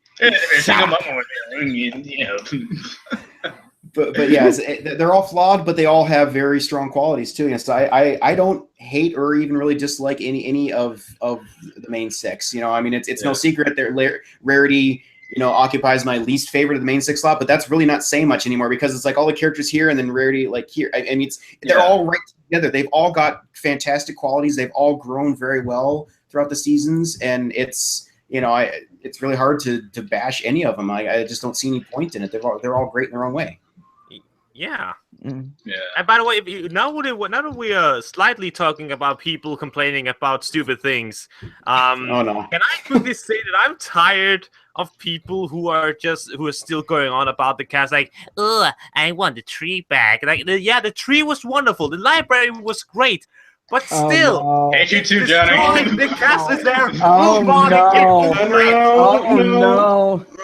Bring up a touchy subject on a guy here. That's touchy. You have to say. Touchy subject for me. I understand. The tree's gone. But damn, give me. Yeah, come on. I do also have to kind of point out to one small thing. A princess living in a tree library is kind of lame. I think that is also lame. But hey, I still like the tree. Doesn't mean you gotta destroy the tree. That's not an It's an excuse.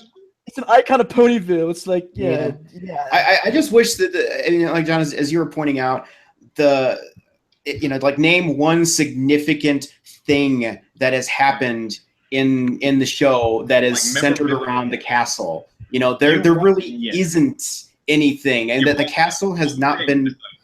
Yeah, it's not really been involved in any significant storylines other than maybe the cutie map thing, and especially the events of the season 5 finale that Starlight did with the map. That's really the only thing of significance there, and it just doesn't have that homey connection that the people- library did. There is Yes. one other. It's like buy our toys. That's the other one. That is buy our toys. Yeah. But Toys. one Yes, thing, Brony one Burning thing Axe people is can awesome as probably, that. one thing can probably bring up is just like, hey, well, the only reason why there's no memorable things for the tree is because they didn't write any episodes that could involve the tree. It's like, okay, that's a compelling argument, but then you have an episode with Discord where he's just a person that's just like turning the entire area into a crazy whacked up nut job of an area, but somehow they managed to write in one of the best moments with Tom for the tree. I'm like, if they can do that, they can do anything with any storyline. It's kind of nice that my name is actually in the show. I just really feel happy about that. I do feel the need to bring up Castle, Sweet Castle. So Baby's Castle or home. I mean, come on. I mean, that's Castle. Okay, any episode that doesn't involve the previous tree being an actual memorable moment, that doesn't count. Yeah, but that was though. I will say that episode, Castle Sweet Castle, was basically what inspired me to actually make that tribute video. So that there was that. One other thing I did just remember now. Every little thing she does with Starlight, that whole thing took place in in Twilight's castle. So there was that. I got you. Honestly, that was a strange episode in my opinion. That was weird. I loved it. It was, but it was great though. So I guess Starlight. Yeah, I guess another thing I just have to say, when it comes to like memorable moments inside the castle, I want you to think of that moment and see if that moment could not have been replicated in the library. Could that yes. I don't think Starlight and Trixie being in the library would have that big of like thing if they were in the castle. But could you fit her entire map thing in like the center it's way too big. How the hell are the movers going to get a map in there? Yeah. I'm not talking about like the aesthetic thing. I'm not talking about like, okay, you need to have this centered around how big it is and she has more space. I'm talking about like one reason why I like the tree. I can't believe we're actually talking about the tree. I thought we were going to talk about the movie. I'm sorry. Yeah. You know what? Drop it now. I'm going to get into a rant. Let's go back. Did I just unintentionally open a giant can of worms? Yes, you did. But that's okay. Hey, I could bring up the Secret Underground Laboratory and the Pinkie episode, but you stop. Universe is going mad. Are you okay, dude? Okay, so movie, John. So movie Tempest. The movie Tempest looks like a great villain. Tempest could be a good villain. Has a broken horn and a lot of she looks angst. like she's gonna be like one of the best villains ever, because I mean it's one of them. It's not this other like T-Rex or some other race. Like it's one of them, a former inhabitant of their with a broken country. horn. With a broken horn. I think that the broken horn. Tempest. We're talking about lightning. I think the fact that her horn is broken is an uncontrolled magic that's now coming and spontaneously happening, and that spontaneity is sort of like the lightning that she apparently has control over. But a lightning villain, that's freaking really cool. dangerous. One thing that stuck out to me from the trailer is where she says, or Twilight says that she's after me. So it makes me wonder. She wants what is this connection to Twilight? When could this have happened? The only thing that makes any sense is it's something that happened while Twilight was a student of Celestia's. That's the only time frame in which any of this makes any sense. Part of my thought is that this could be another one of Celestia's other former students. That would be quite shocking, wouldn't it? Yeah. Go. I don't know. Yeah. Yeah, I've been having some thoughts about like how did her horn break. You know, my primary theory that she fell down some stairs. But I had other theories involving like training, and then she pushed herself too hard, had a magic overload, and that magic overload busted her horn. But not only is her magic and now it seems to be both uncontrollable and somewhat channelable, it kind of changed her in that aspect. Because in the trailer, there's a moment where it's kind of like lighthearted with the guy saying, "Yeah, friendship is." Like I don't. Yeah, so friendship and ponies and flowers. It seems as though Tempest is kind of on their side. I just hope that is not like an ending part of it. Like I know they cut parts of the trailer. I just hope that interaction is not at the very end and is actually somewhere. It feels like it is. Just in my mind, how that story is kind of playing out, it feels like it's near the end. Like when the tide is turning, they're winning the battle, and because Twilight's like, yes, it's the magic of friendship, and Tempest is like, how could this be happening? I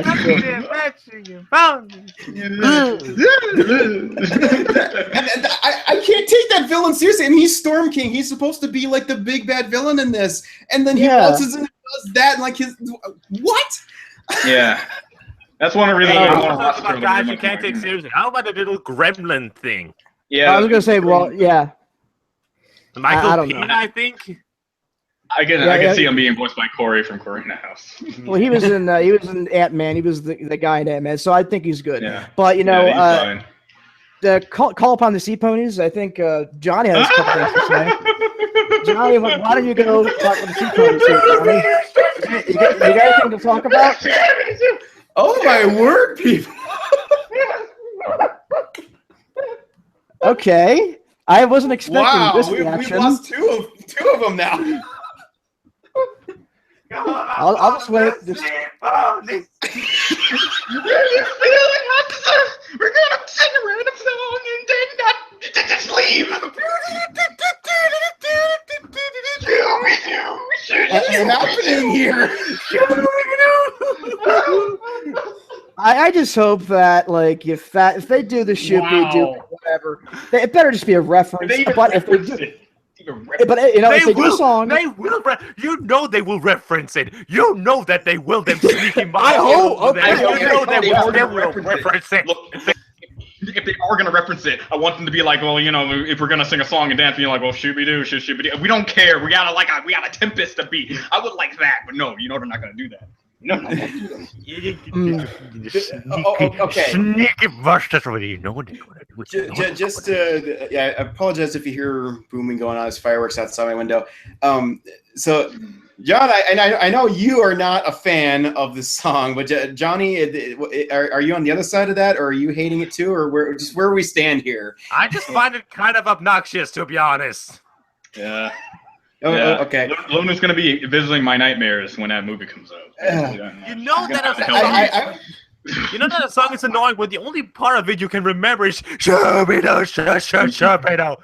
Look, because I've been seeing a lot of like, you know, the Gen 1 things. So the T-Rex special isn't the only place they show up. You know, they show up in like, I think it's the Lavan special. I know they show up multiple times throughout Generation 1, and I've seen them, and I had to endure that. So yeah, my PTSD on that is very heavy, but I think they can do it right. The fact that they're turning them into sea ponies, you know, toyetic and whatever.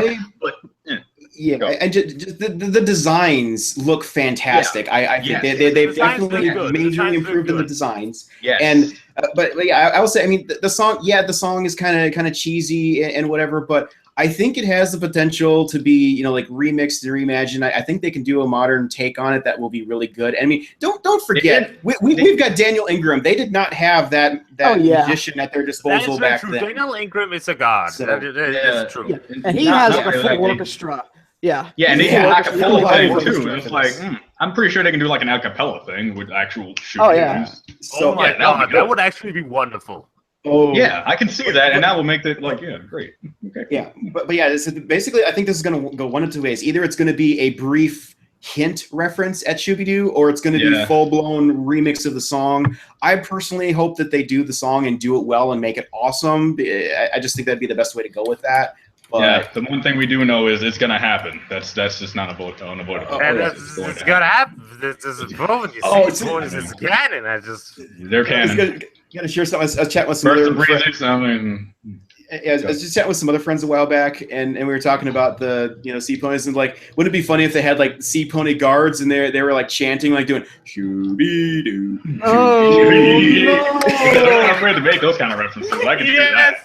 I would actually love that. Yes. Okay, that will be acceptable to me. My rage will be subsided.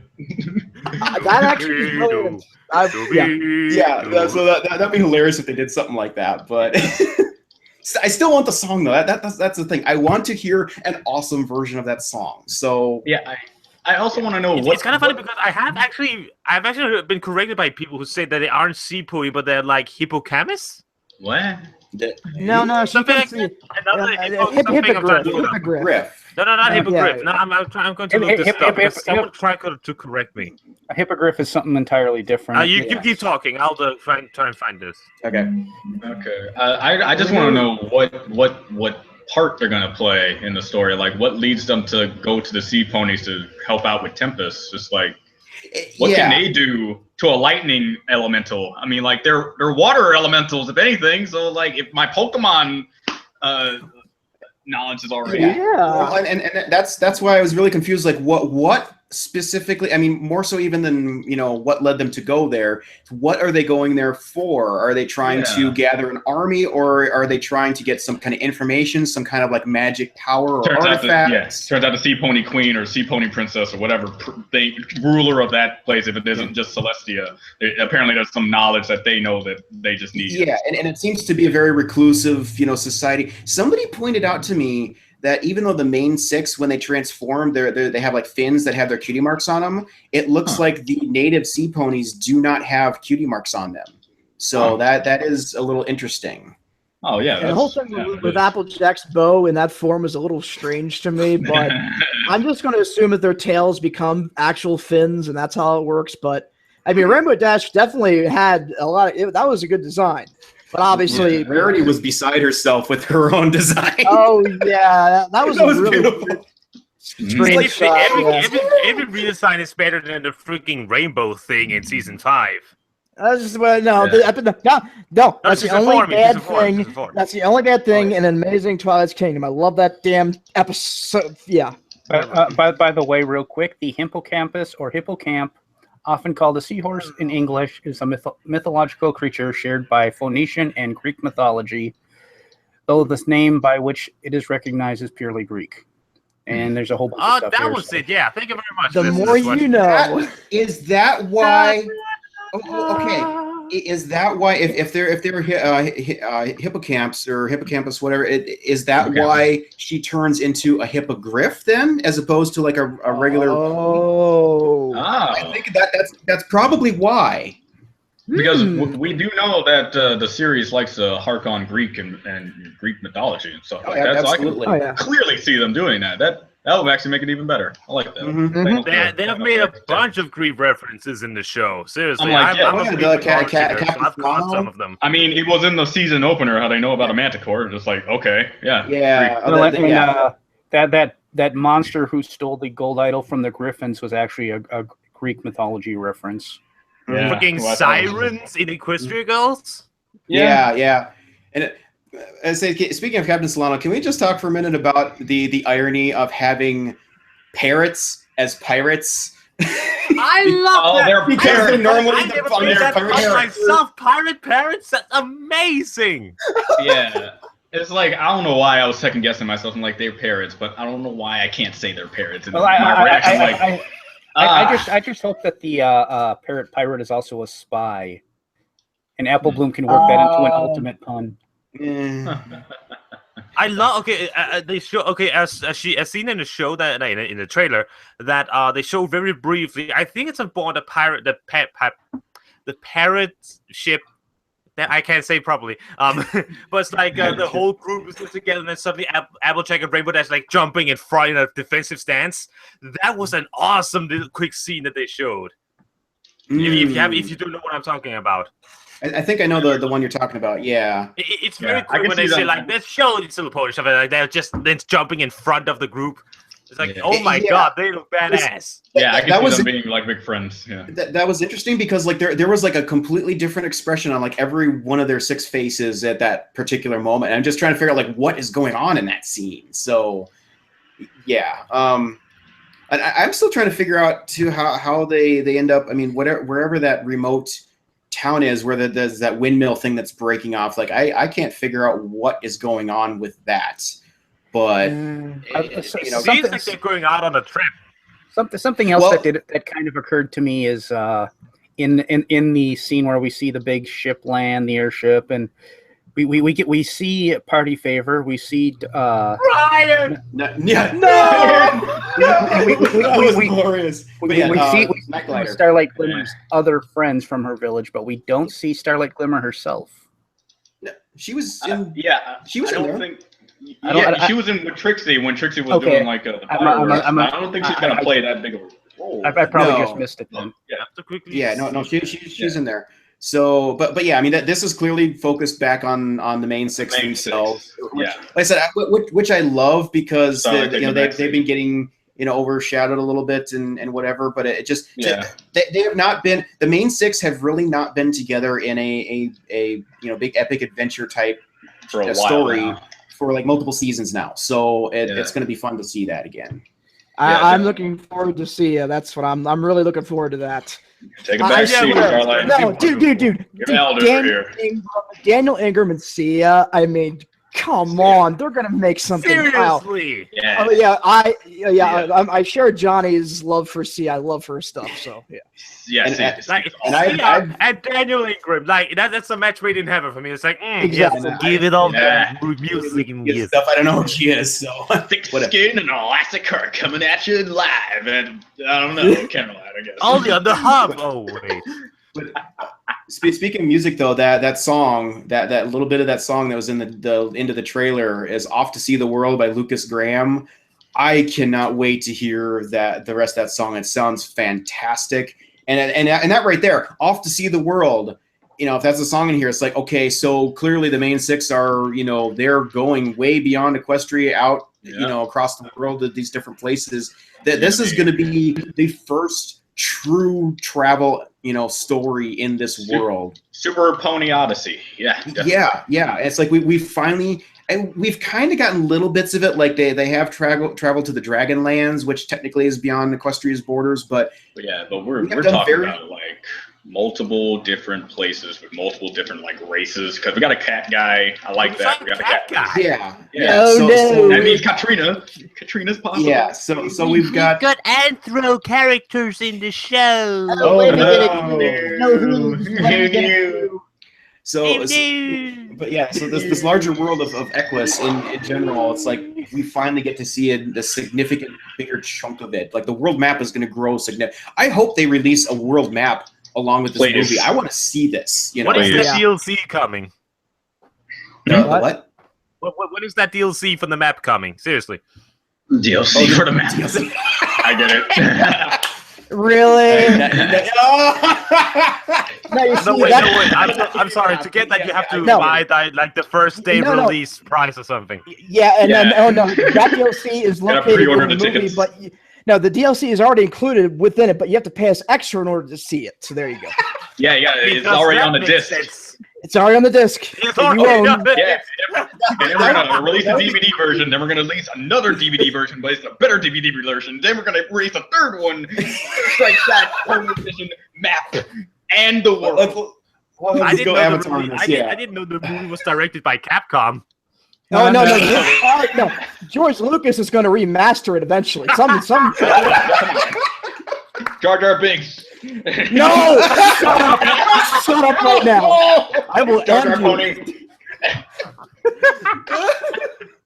you. Oh, Where is this conversation going? I don't know. Hey, DLC joke. I was just gonna say it'd be hilarious if all of a sudden there was a slot that, like a coin slot that appeared in the cutie map, and they had to start feeding bits into it. I mean, Would you like to know more about your world? Please insert 5,000 bits. that's a lot of bits. Want to see if there's actually living creatures outside of Equestria? Pay me money. Well, the thing is, if it is 5,000 bits, Spike will obviously be the one to put them in because Spike has to do that's what it works. So, yeah. Yes. Aww. I'm sorry, I had to do it. I Yeah, love but- the guy, but yeah. Yeah. I love Spike. I'm so sad about him. I really hope Spike gets more love later But I'm on. happy how well he's been treated this season. If I can quickly go that before we return to the movie, I like how Spike has been portrayed so far in this season. He's been great. Yeah. Yeah. It just sucks that he's gonna Proper be a pufferfish. Like, why a pufferfish in the movie? Like, Because it has spikes on it. I forgot. No, whatever. I would love a sea dragon thing. Come on. Like, if they weren't going to go the pufferfish route, spikes on it. I say if they weren't going to go pufferfish, they should have gone guppy. I would like flounder. Yeah. I'm But just imagining a situation where like he puffs up while he's going through some sort of like hole or something to get scared, and that's what causes him to puff up, and he just gets stuck, and he has to like find a way to calm himself down. Yeah. I did really like Applejack's look on it when she saw him, puff up like this, like, huh? Like, what is going on? It's like, my God, what is this creature? Spike just can't catch a break. But yeah. Anyway, where were we before the whole? Oh yeah, we were talking about the world building and stuff. Anthro, creatures. I still haven't really figured out yet, like what the actual sequence of events is yet, because I kind of had an idea in my mind, and then actually the German version of the trailer that came out. Have all you guys seen that? Nope. No. Nope. There's the German version of the trailer. If you want, do a blind react to it, but if not, just at least watch it, because there's some. I saw it before I realized what was going on, so I can't do a blind react. But there is some extra, like one or two extra scenes that they put in that wasn't in the US version, and it Did changed. they actually include the cat guy? No. But it isn't anything too earth-shattering. I just don't want to say it here because I want you guys to be able to watch it if you want to do that. But it did change like a little bit of the order of events. So now I'm not quite sure how it all plays in. Like how and when do they encounter the air pirates and the sea ponies and whatever? Like what's the sequence of events? I don't really know that yet. But I do find it weird that in the entirety of the trailer, they keep showing like the cat guy in like the foreground or background, but they never really like show him talk or have like an introduction, being like, "Hi, my name is who my name is," or something like that. No, it's just like, yeah. Well, we didn't even see anything of the Storm King until that scene where he waltzed in acting like a buffoon. So I mean, it's like it's weird how they structured the trailer a bit, but I guess leave it up to thinking until the movie comes out. Just don't be a Zootopia ripoff with that character, please. That's all I care. That's all I care about. Just don't do that. I haven't even seen Zootopia yet. You get out of here. That's it. That's it. No. You need to go watch that, man. You gotta go watch that movie. I'm sorry. But there is a little background info because there's like some prequel stuff that's coming out. I actually do have the first prequel comic ordered now. It'll be like a week before I get it, but there's some info on like wiki sites and whatever. So that it was what was his name? I actually drawn a blank on the name now, but he's like a con artist turned hero, sort of like basically his village. Like he watched his home village get destroyed by the Storm King. So then he sees these pirates like attacking their airships and stuff, and trying to resist back and stuff. And so then he somehow ends up hooking up with them to try and join Soul Resistance movement and stuff. So yeah, and that's, I think, whatever that village was that they were in with that broken windmill and whatever it looked. There's the flags flying with the army's insignia and stuff. It looks like one of these villages that maybe they have attacked and wrecked or something. And so yeah, it's like, okay, it's enemy territory. I don't know what they're doing there, but Yeah. Yeah. I said that, so many carrots that they're dangling out in front of us, and it's like I'm trying to put it together. I just don't quite have enough information, but at the same time, I kind of like that because I don't want to have completely know everything going into watching the movie. You know, I want some surprises. Yeah, But, you want to know which one is the bad carrots and which one you actually want to eat.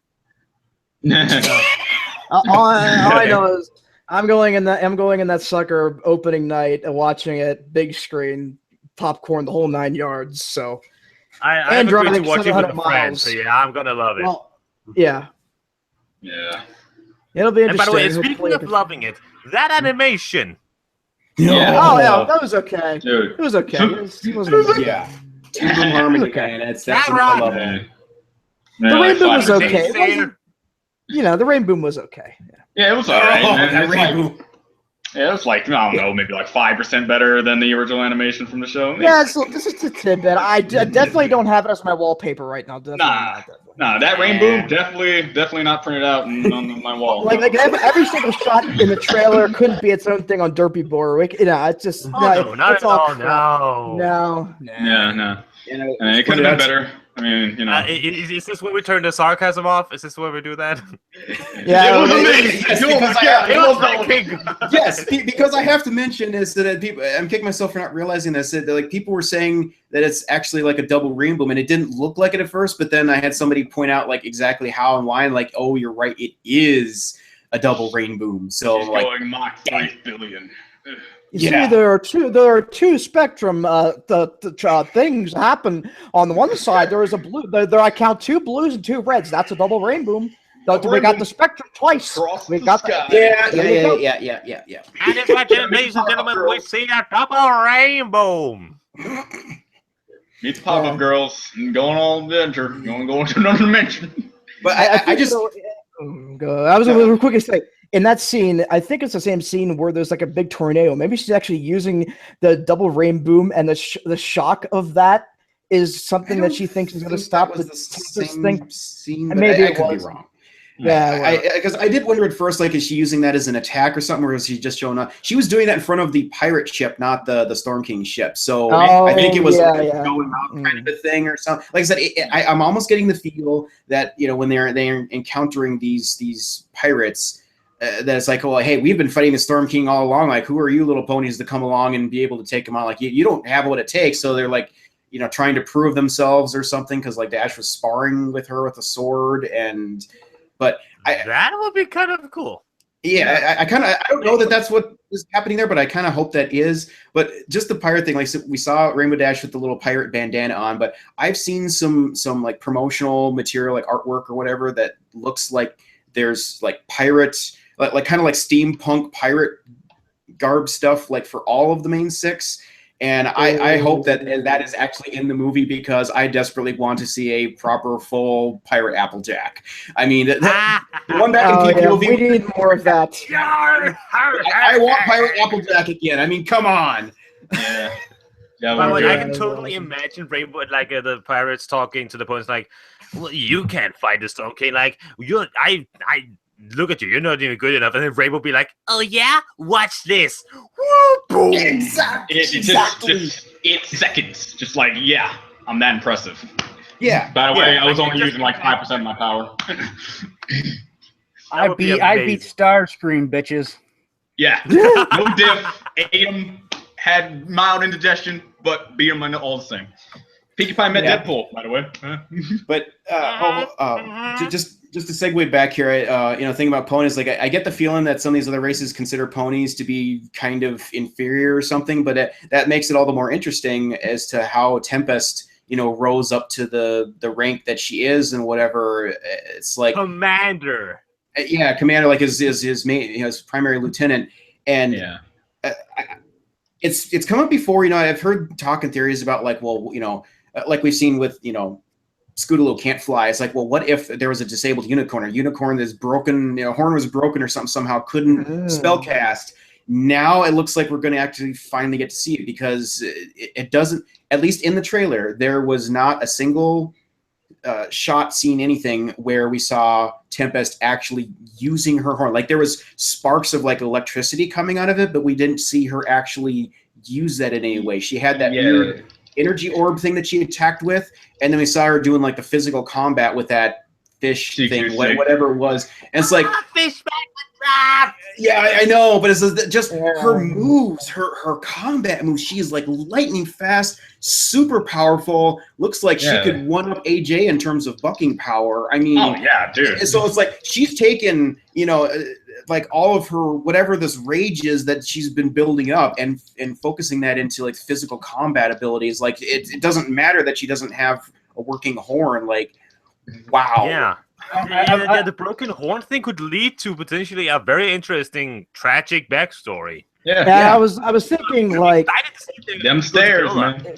Tempest, if like just imagine like a really, really powerful unicorn, sort of like Starlight, but like even more powerful. And Tempest is her name, so I'm assuming that she has control over weather, and the weather can be very what's unpredictable. It's the weather itself is unpredictable. So when she breaks her horn, it just adds to the fact that maybe sometimes she can't control her powers, or maybe what got her to turn evil was the fact that she accidentally used her powers the way she didn't want to, and it caused her to like do something really bad, and she was shunned by society, and now that sort of thing. If she really has like weather lightning control, I have been waiting for elemental style unicorns for so long. If that actually happens, I will fantasy geek out, because holy crap, that would be so cool. I've actually kind of wondered if maybe there's a chance that with the broken horn, did she manage to figure out some way to turn her magic inward and use it to enhance her physical fighting prowess? Wow, that's actually a nice one, man.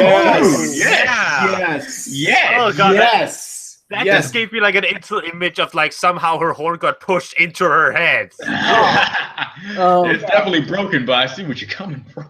That explains the brain damage too. That's why he's turned evil. There you go. I mean, that already kind of fits into the the headcanon for in terms of like the magic power distribution between the different races. With unicorns, obviously it's focused in their horns. With Pegasi, you've got like with the wings, and to a degree their hooves, because they can walk on clouds. But then with earth ponies, of course, it's going to be more fully focused in their hooves, because legs and hooves for strength, and being able to it's part of my headcanon, like to having like attract repel forces with their hooves to be able to do things without the assistance of telekinesis or wings to act as fingers, so they can do more things with their hooves that other ponies can't. Pinkie Pie very inconsistent with this, yes. Yeah. So there is all that. Well, it makes sense. I said if you've got all this magic power and you can't use your horn anymore, well then it might require some time and like therapy to train your body to redistribute the magic or something. But it should in theory be possible, and the results could be well. Like they say, when somebody loses their sight, their hearing becomes so much sharper because they can devote more mental processing to these other senses to make up for the lost sense. It's probably the same thing with her. Without the spell casting, she's sharpening other aspects of herself. So I love how much people have thought about this, the magic distribution between the three. I'm sorry, I love the fact that people have thought so much about it. Just like, yes, that's why I love this show, because it inspires this sort of thinking. Going back to the possible backstory for Tempest and how like she probably was shunned by people because she accidentally overloaded something, and she was shunned that way. Because I was wondering, okay, I want to know how her horn was broken. I want to know how she got that scar on her eye. And it was just like, what if the first thing is that she did the overload and then people got mad at her for that, and she had to destroy something important, just did something that just decimated them, and then the scar came from one of the ponies fighting back at her. And just like, that's what sparked her rage for other ponies. Probably something to do with Twilight in some way, shape, or form, because you still need to know what's her connection with Twilight. Yeah. So maybe it's because she's a princess of friendship and she never got to her. Yeah, I don't know. Yeah, but I guess I kind of had this idea of like, okay, what's the backstory? It's like I don't know what the tragic event was, but whatever had happened, it says either she got banished from Equestria or ran away. One of the two. But it's like she, she's out in the world on her own. being seen potentially as a lower being amongst these other races or something.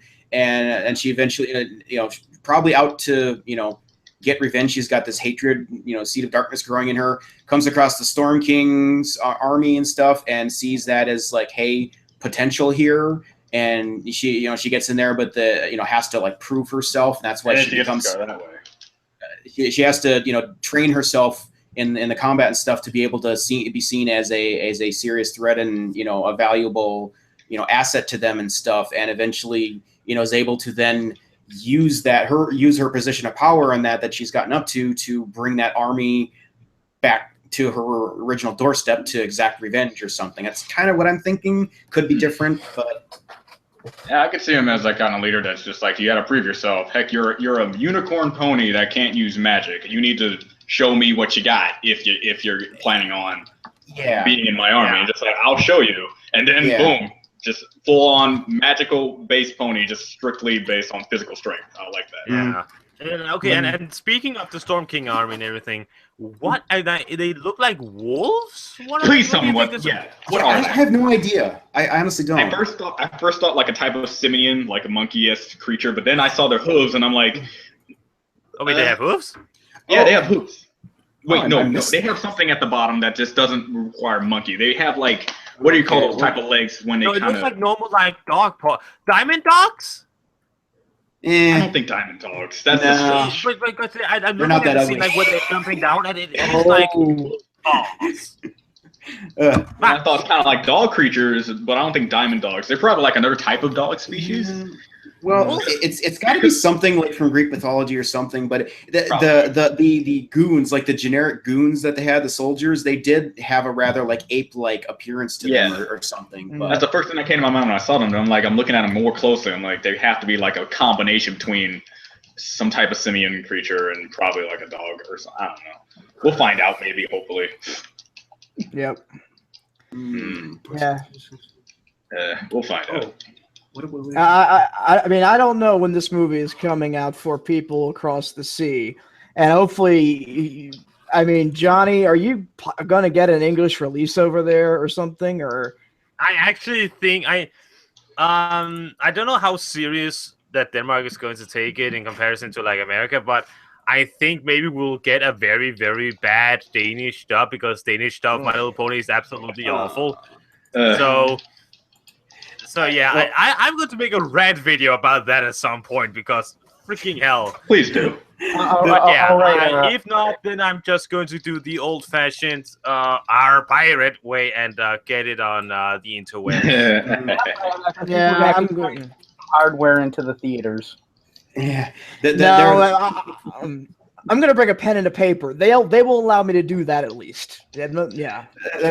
I've been trying to think is there some way I can sneak in like a little spy cam and somehow aim it at me so I can record my reaction? I really do not want to get arrested and thrown out of the theater. That's not in my agenda. So we know that they're going to do it. I'm going to buy this on Blu-ray, so I don't give a crap if I get the pirated version because I'm going to buy the damn thing. So don't get mad at me.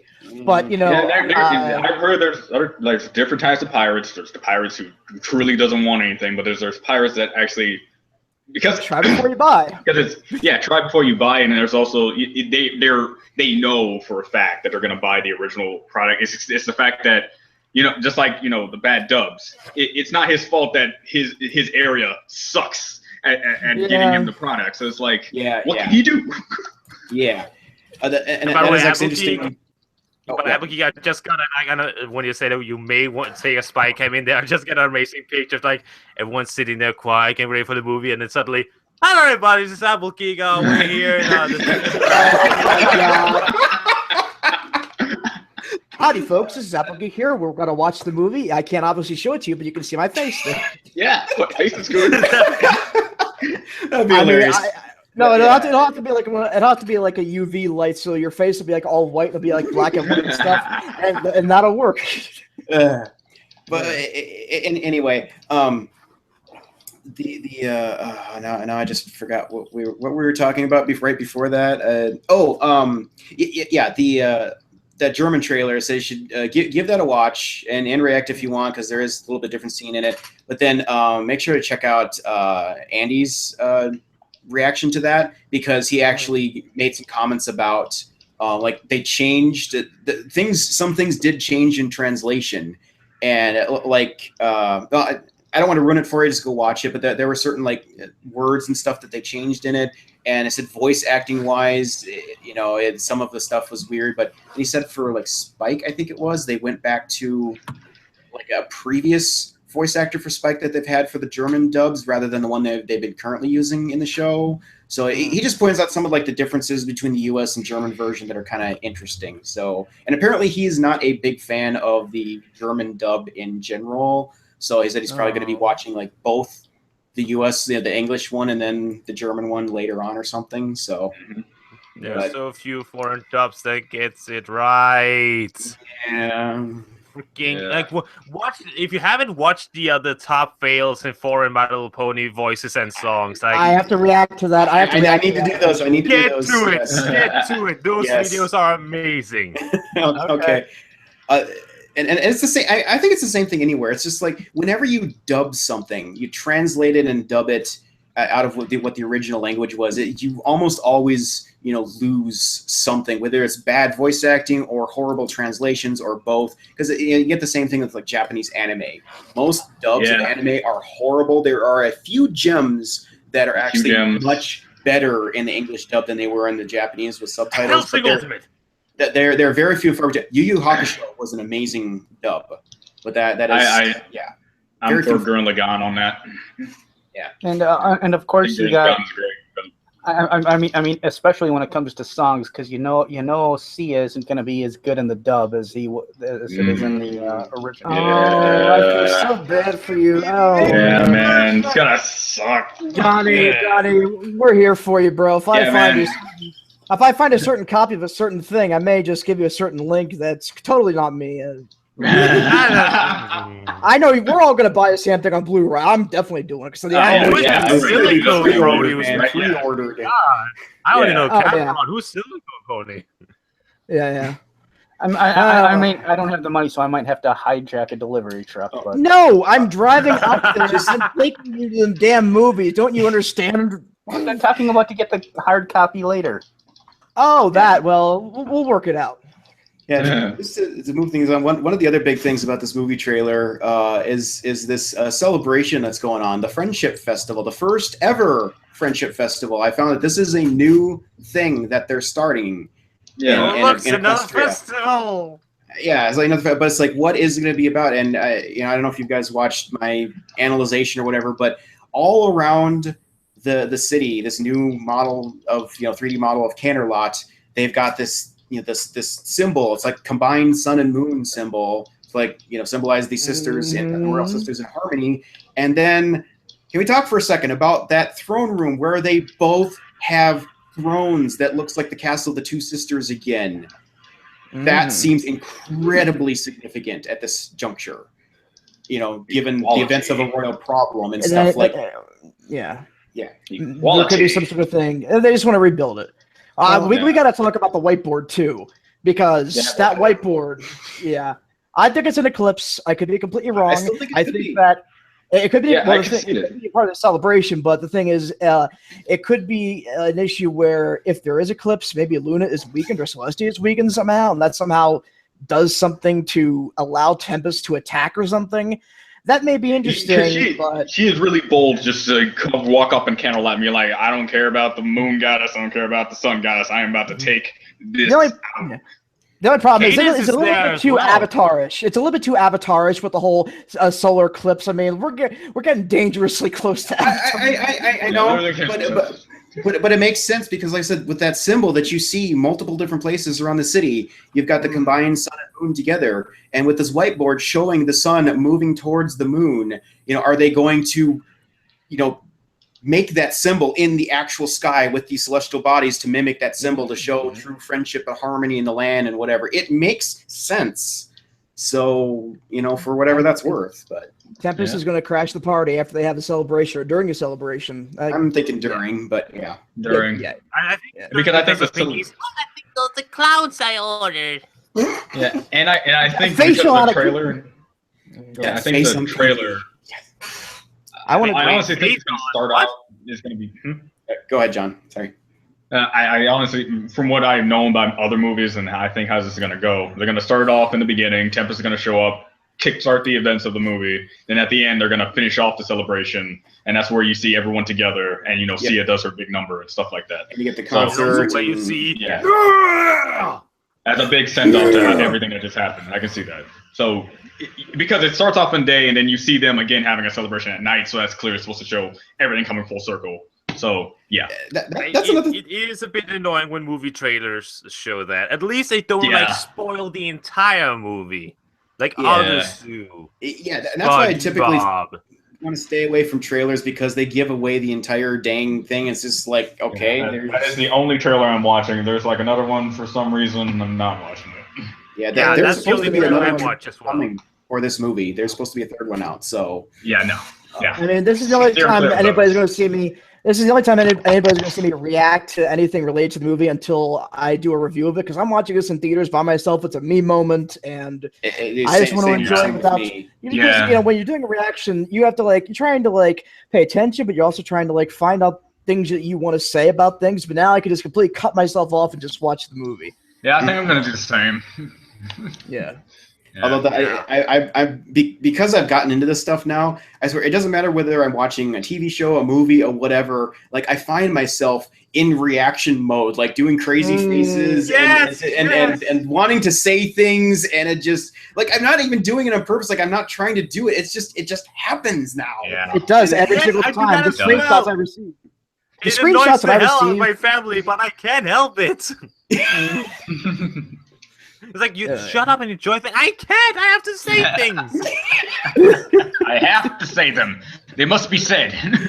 Well, if I say the things, no one else will. Well, if I don't say things, then it's not a commentary, and then the whole copyright problem becomes an issue. Yeah. I have to try to make every hater goes up on the reaction channels are awful. They just sit there and watch stuff. No, that's the bad stuff. Jinx. They're monetizing everything. We've now it seems like we've created a little reactor community, a little hub, and it's kind of really nice. But I don't care. They're monetizing all of the stuff, and I just do it because I enjoy it, and that's pretty much it. Mm-hmm. I mean, I don't mind they monetize it because we're basically pirating their episodes. Mm-hmm. Yeah, we're adding some sort of what's the damn term?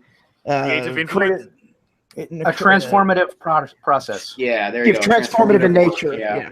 But I said whether it's the main show or even reacting to others' fan content that they produce and stuff, it's I just don't feel right trying to monetize that because then I feel like I'm taking. I'm trying to profit off of somebody else's hard work, and that's not right. There have been many times that I just turn off monetization for things that I either didn't get full permission of, and for people actually I ask the people for the fan content that I'm about to react to whether or not it's okay to do monetization or talk about what to do, how to direct people to your channel and stuff like that. And they message back. That's the one thing that some people just don't understand. The people who make this sort of content will message back to reactors because some people really like reactors. Some people who create those fan contents like reactors. So it's they're not since you took it and this is blatantly stealing, they're gonna hate you for it. No, you can ask and they will reply to you in less than a day for me. Yeah, I know it's very new for some people, but there's this wonderful thing called communication. Yeah. And descriptions, those exist too. Yeah, read them. There's times I put stuff in the video description. I talk about it in the intro. I put it in the description. I put it in the pinned comment, and people still don't. Wait, you talk about that, Apple Geek? You forgot to put that in there. Why didn't you talk about it? Oh, you should have reacted to that. Oh, why didn't you add this in here? Why didn't you say that about that? Okay, guys, we're human. We're not gonna get everything the first time. Okay, we're trying our best. I mean, One of the things. Okay, I know that I'm.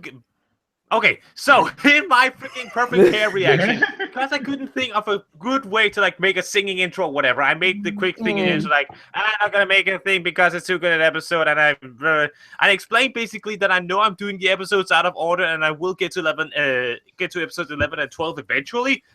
It's all said in the opening thing. And then people still like, where's that episode 11? It's just like the video, watch it before you write. How long have we been talking? This has been great. I've enjoyed this. Fun, yes, I love it when a lot of people get together. It's great. Yeah. Is it like 2.5 hours now?